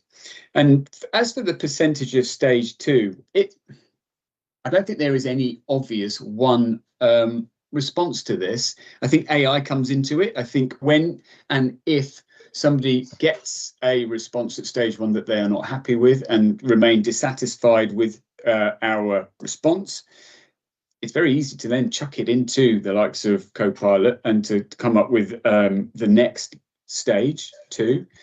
If I was starting to see more and more complaints going to Ombudsman, then I would have a concern. And I think that would be something worth really investigation. But you're absolutely right to point out that, yes, I'm always conscious when I'm using percentages that we are talking very few numbers when we're comparing with perhaps London boroughs and Hampshire, for example. Thank you. Councillor Butler. Thank you. Thanks for coming along this evening, Steve. Thank you. With regard to the lessons learned, which I always find the most kind of pertinent of all the information we have here. Look, on every report we have, there are some of the waste operatives that have been rude, not been terribly respectful to members of the public. Are these different people at every report, or are we getting repeat offenders, people who are still continuing to be rude, and how are they being dealt with? Thank you. Thanks, Councillor. But yeah, another good question. No, so that when I was compiling the report, it did kind of strike me that yes, there was something that was worth investigating. So I did take this point to our client liaison over in the waste team and actually posed that very question. Now, we've got a number of different crews operating in Hart. There is no one crew that this applies to, I'm pleased to say. So they are isolated reports. And again, going back to Councillor Brown's kind of point around actual numbers, while I don't want to see any, for sure, every now and again, I'll be honest, a crew operative will probably get out of the wrong side of the bed and therefore be not providing the best customer service that we would like to and expect of them. We are assured that each and every time this takes place, our client team over at Waste Services in Basingstoke will raise this with Serco very quickly. Thank you. Any more questions or comments? We're asked to simply note the letter and the report. No. Okay. Steve, thank you very much indeed. Always much appreciated. My pleasure. I'm sure we'll see you again soon. Sure you will. Thanks for your time. Thank you. We move on to Cabinet Work Programme. Any comments on the Cabinet Work Programme? Sure, this will also develop as the year progresses as well.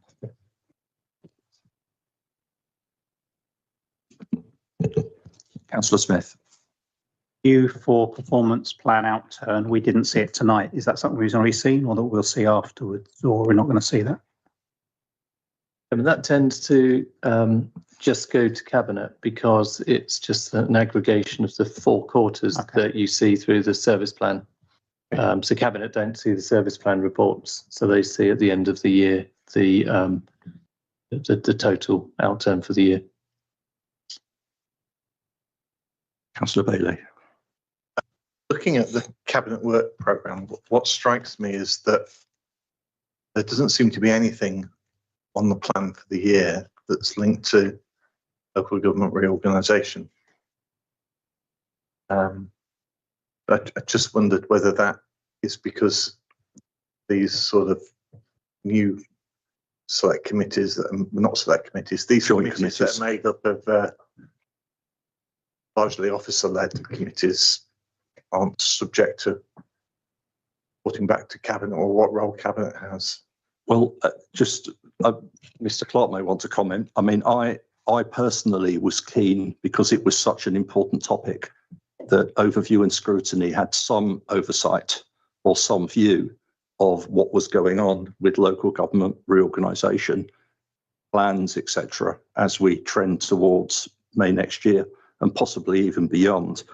I have had some discussions with a few people and did send out an email earlier today. Those who've seen it, if not, I will go through it at a way in which we could potentially. I appreciate that, Chairman, but I'd like to get the answer as to why it's not on the Cabinet Work Programme. So, Chairman, there's a at the end of the Cabinet Work Programme, for the penultimate item, it's got the General Local Government Reorganisation Implementation Plan, but it's not been given a date because it's still unclear as to, rather than try and commit to meetings when we're just one of many organisations involved in that. And in fact, because it's not Cabinet driving local government reorganisation, it's the government who are driving it through the implementation team, which is chaired by the Chief Executive of Hampshire County Council. So a lot of it's being done by officers. So coming back to September last year, Cabinet agreed, after ONS had seen the report on this, and that was when it was agreed how and when it would feed back in. But it's very difficult to be precise because the project and the milestones are not in our control, and that's why there's a general one popped at the end. Yeah, and then sorry I missed that. Would you expect that report to come to scrutiny as part of the process? I think it depends what it is and what it says, because it might not be for decisions, it might just be for an update. So I can't say, because I don't know exactly what's going to happen and when on it, to be honest, but just that beginning of the main part of the journey on this. I mean, again, the comment will be captured in the minutes. Cabinet will see that, and I'm very happy to discuss this with the chief executive because it's a good point about the cabinet work programme. So we have a cabinet meeting in a month, and so the cabinet will be looking at its own work programme. But anyway, I think I've hopefully explained the sort of context around the item, which is why it's not tucked into a specific meeting at the moment. We'll come back on. We'll come back on that because we discuss a way in which we can possibly get involved with some oversight. Any other comments on the cabinet work programme?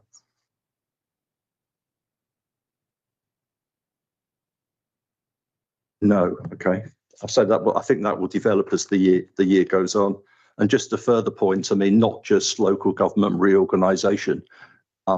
Again, I personally believe that as we move through the local plan update, we will have to provide some transparency, visibility to the wider public on how that is progressing and indeed what the process and next steps are. So I hope that will also come through to scrutiny as we move through the year.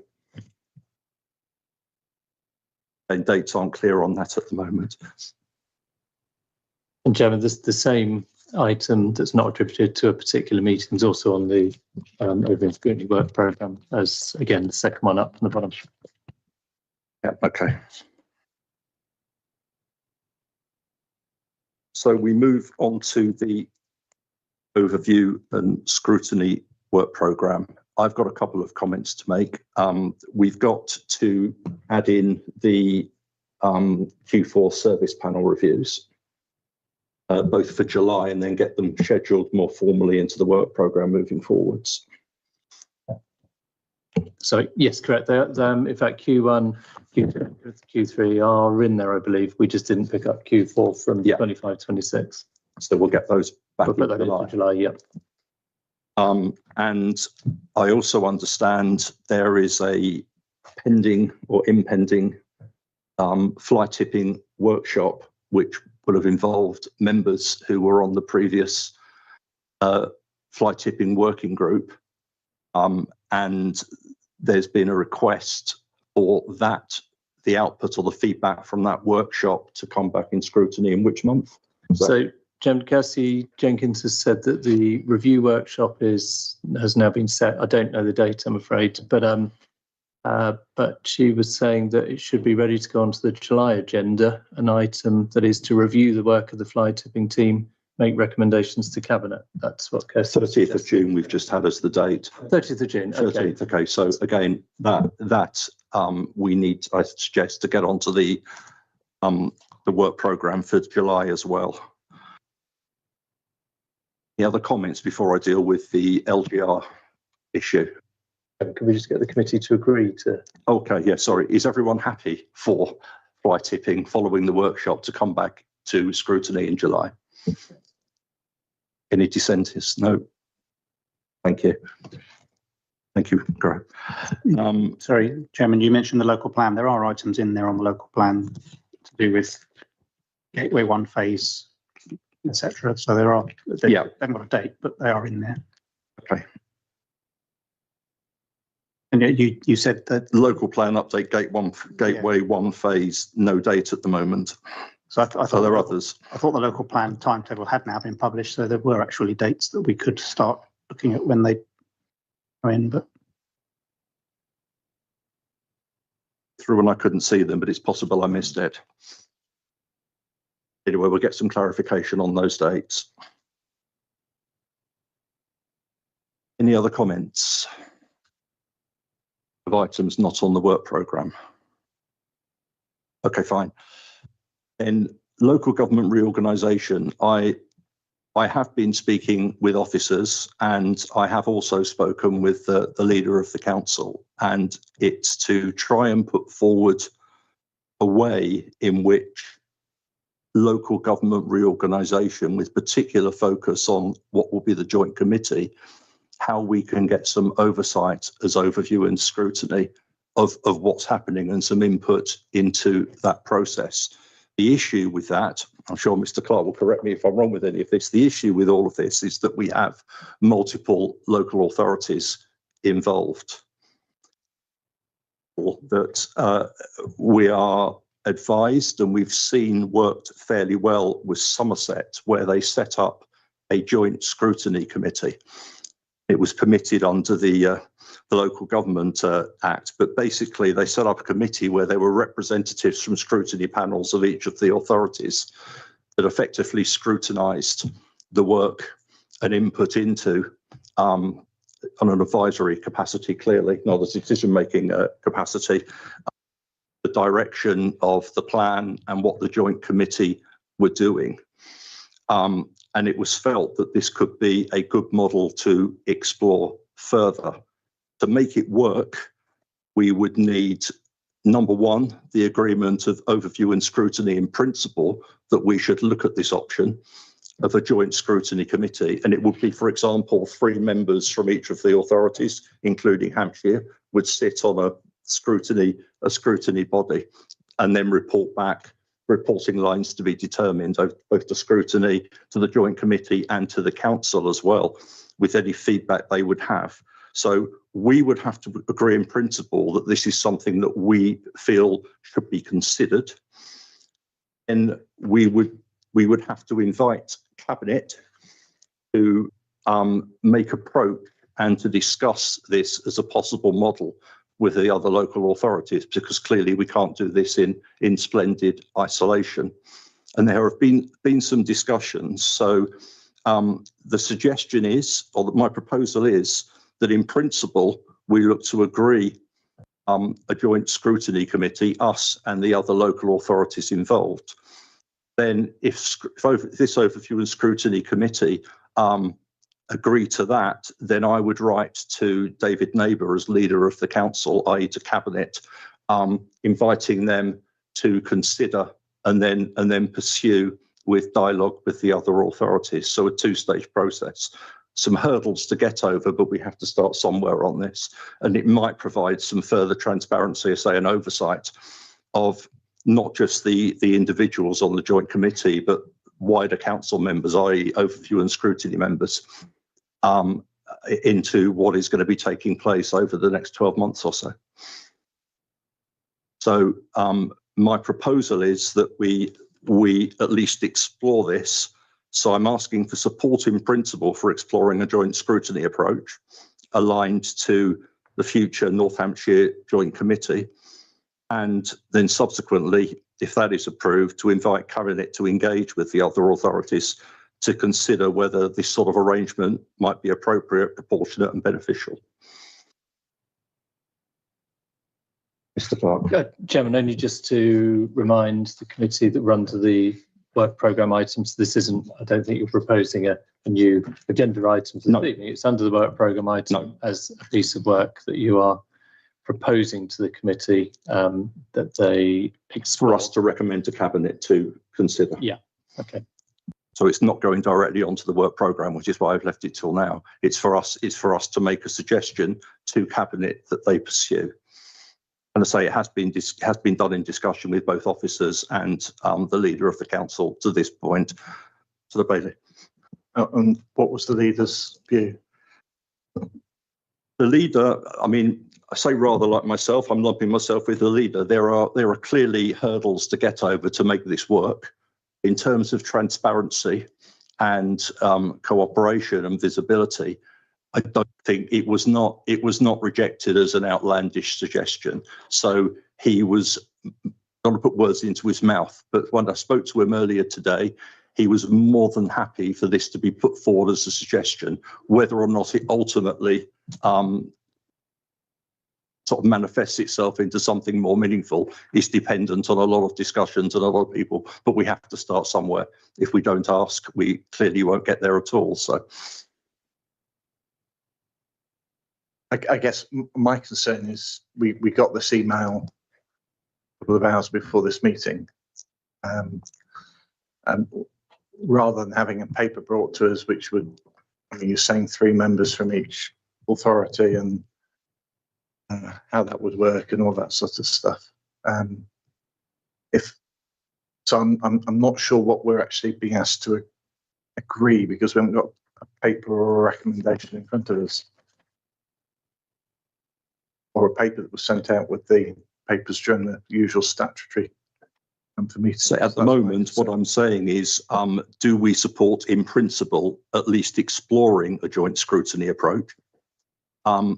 And if so, inviting Cabinet to consider, once they've considered, to potentially engage with the other councils to see if other councils think it would be beneficial, and then to move it forward. So we're not committing today to it taking place. We're agreeing to, in principle, asking Cabinet to look at it.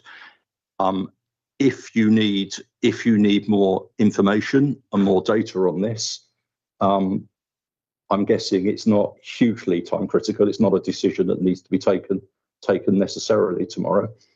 The sooner we engage in discussions, the better. But well, as far as I know, it's not. I mean, I got your paper at the same time as the members of the committee, and I can't see that it is time critical. And I think once you've had your discussion, you'll need Chairman to put it to the vote as to whether members under the work programme item are happy to support what you've described, and then the committee can say whether this is something to take forward as a piece of work for this committee, which is basically to ask you, I think, Chairman, to write to Cabinet.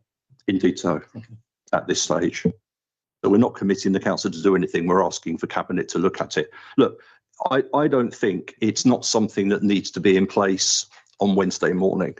I think we do have time, because we are obviously waiting for the establishment of the joint committee as well. So if people were supportive of it, fabulous. I could write to Cabinet and we can move it forwards. People felt that they required more information.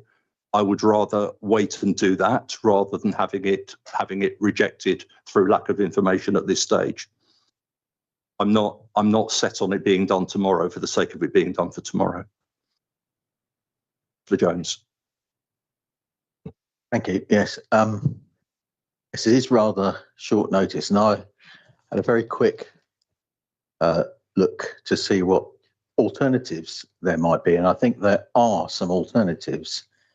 But I don't understand them. But I think I would like to have a look at alternatives used by other councils as well as the Somerset before we decided whether or not we wanted to approach Cabinet with the view of going with your suggestion. So I think a debate in our work schedule to discuss and look at and learn about other options.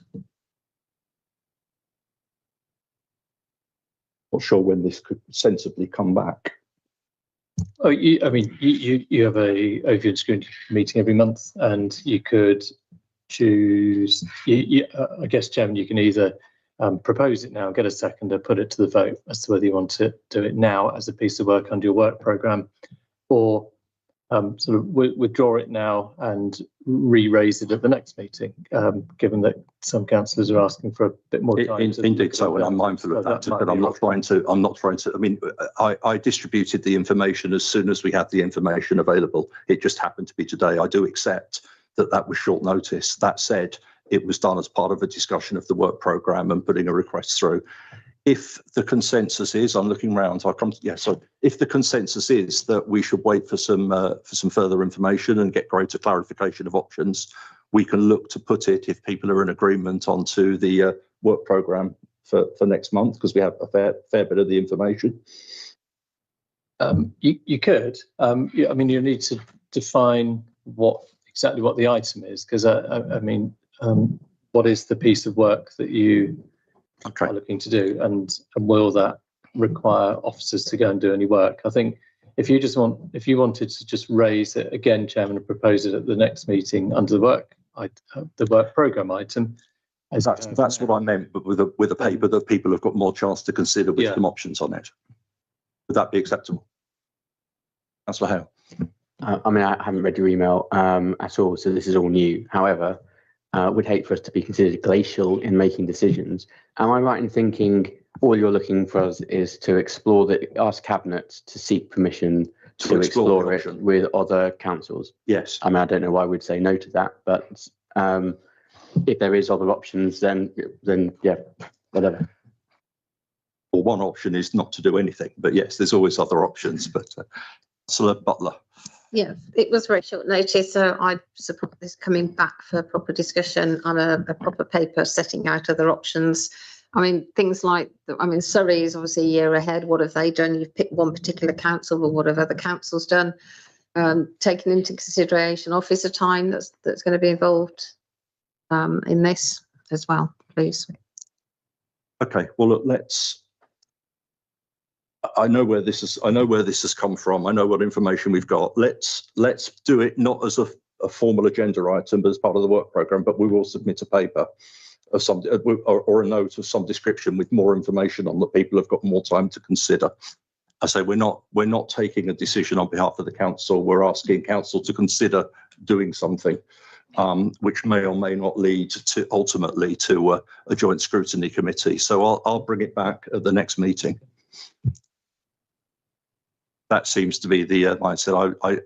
I really don't want to put it to a vote for it to be completely rejected for the sake of giving people more information next time around.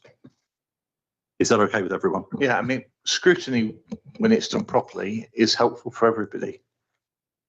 So I think the principle of what is going to be the biggest change in local government locally, if there's a way that can be scrutinised in a positive and helpful way for all parties concerned, that'd be great. But I think we need more information. It doesn't stop you or any of us having chats with the leader and others on Cabinet to see what their views are, and officers will be able to have an input into sort of the paper in terms of what commitment that would be on their time. So I would support deferring it for a month. Okay, bring it back. We shall bring it back then. Thank you. Any other comments on the overview and scrutiny work programme? No, in which case the next meeting is, I think, the 14th of July. So I declare this meeting closed. Thank you, everyone.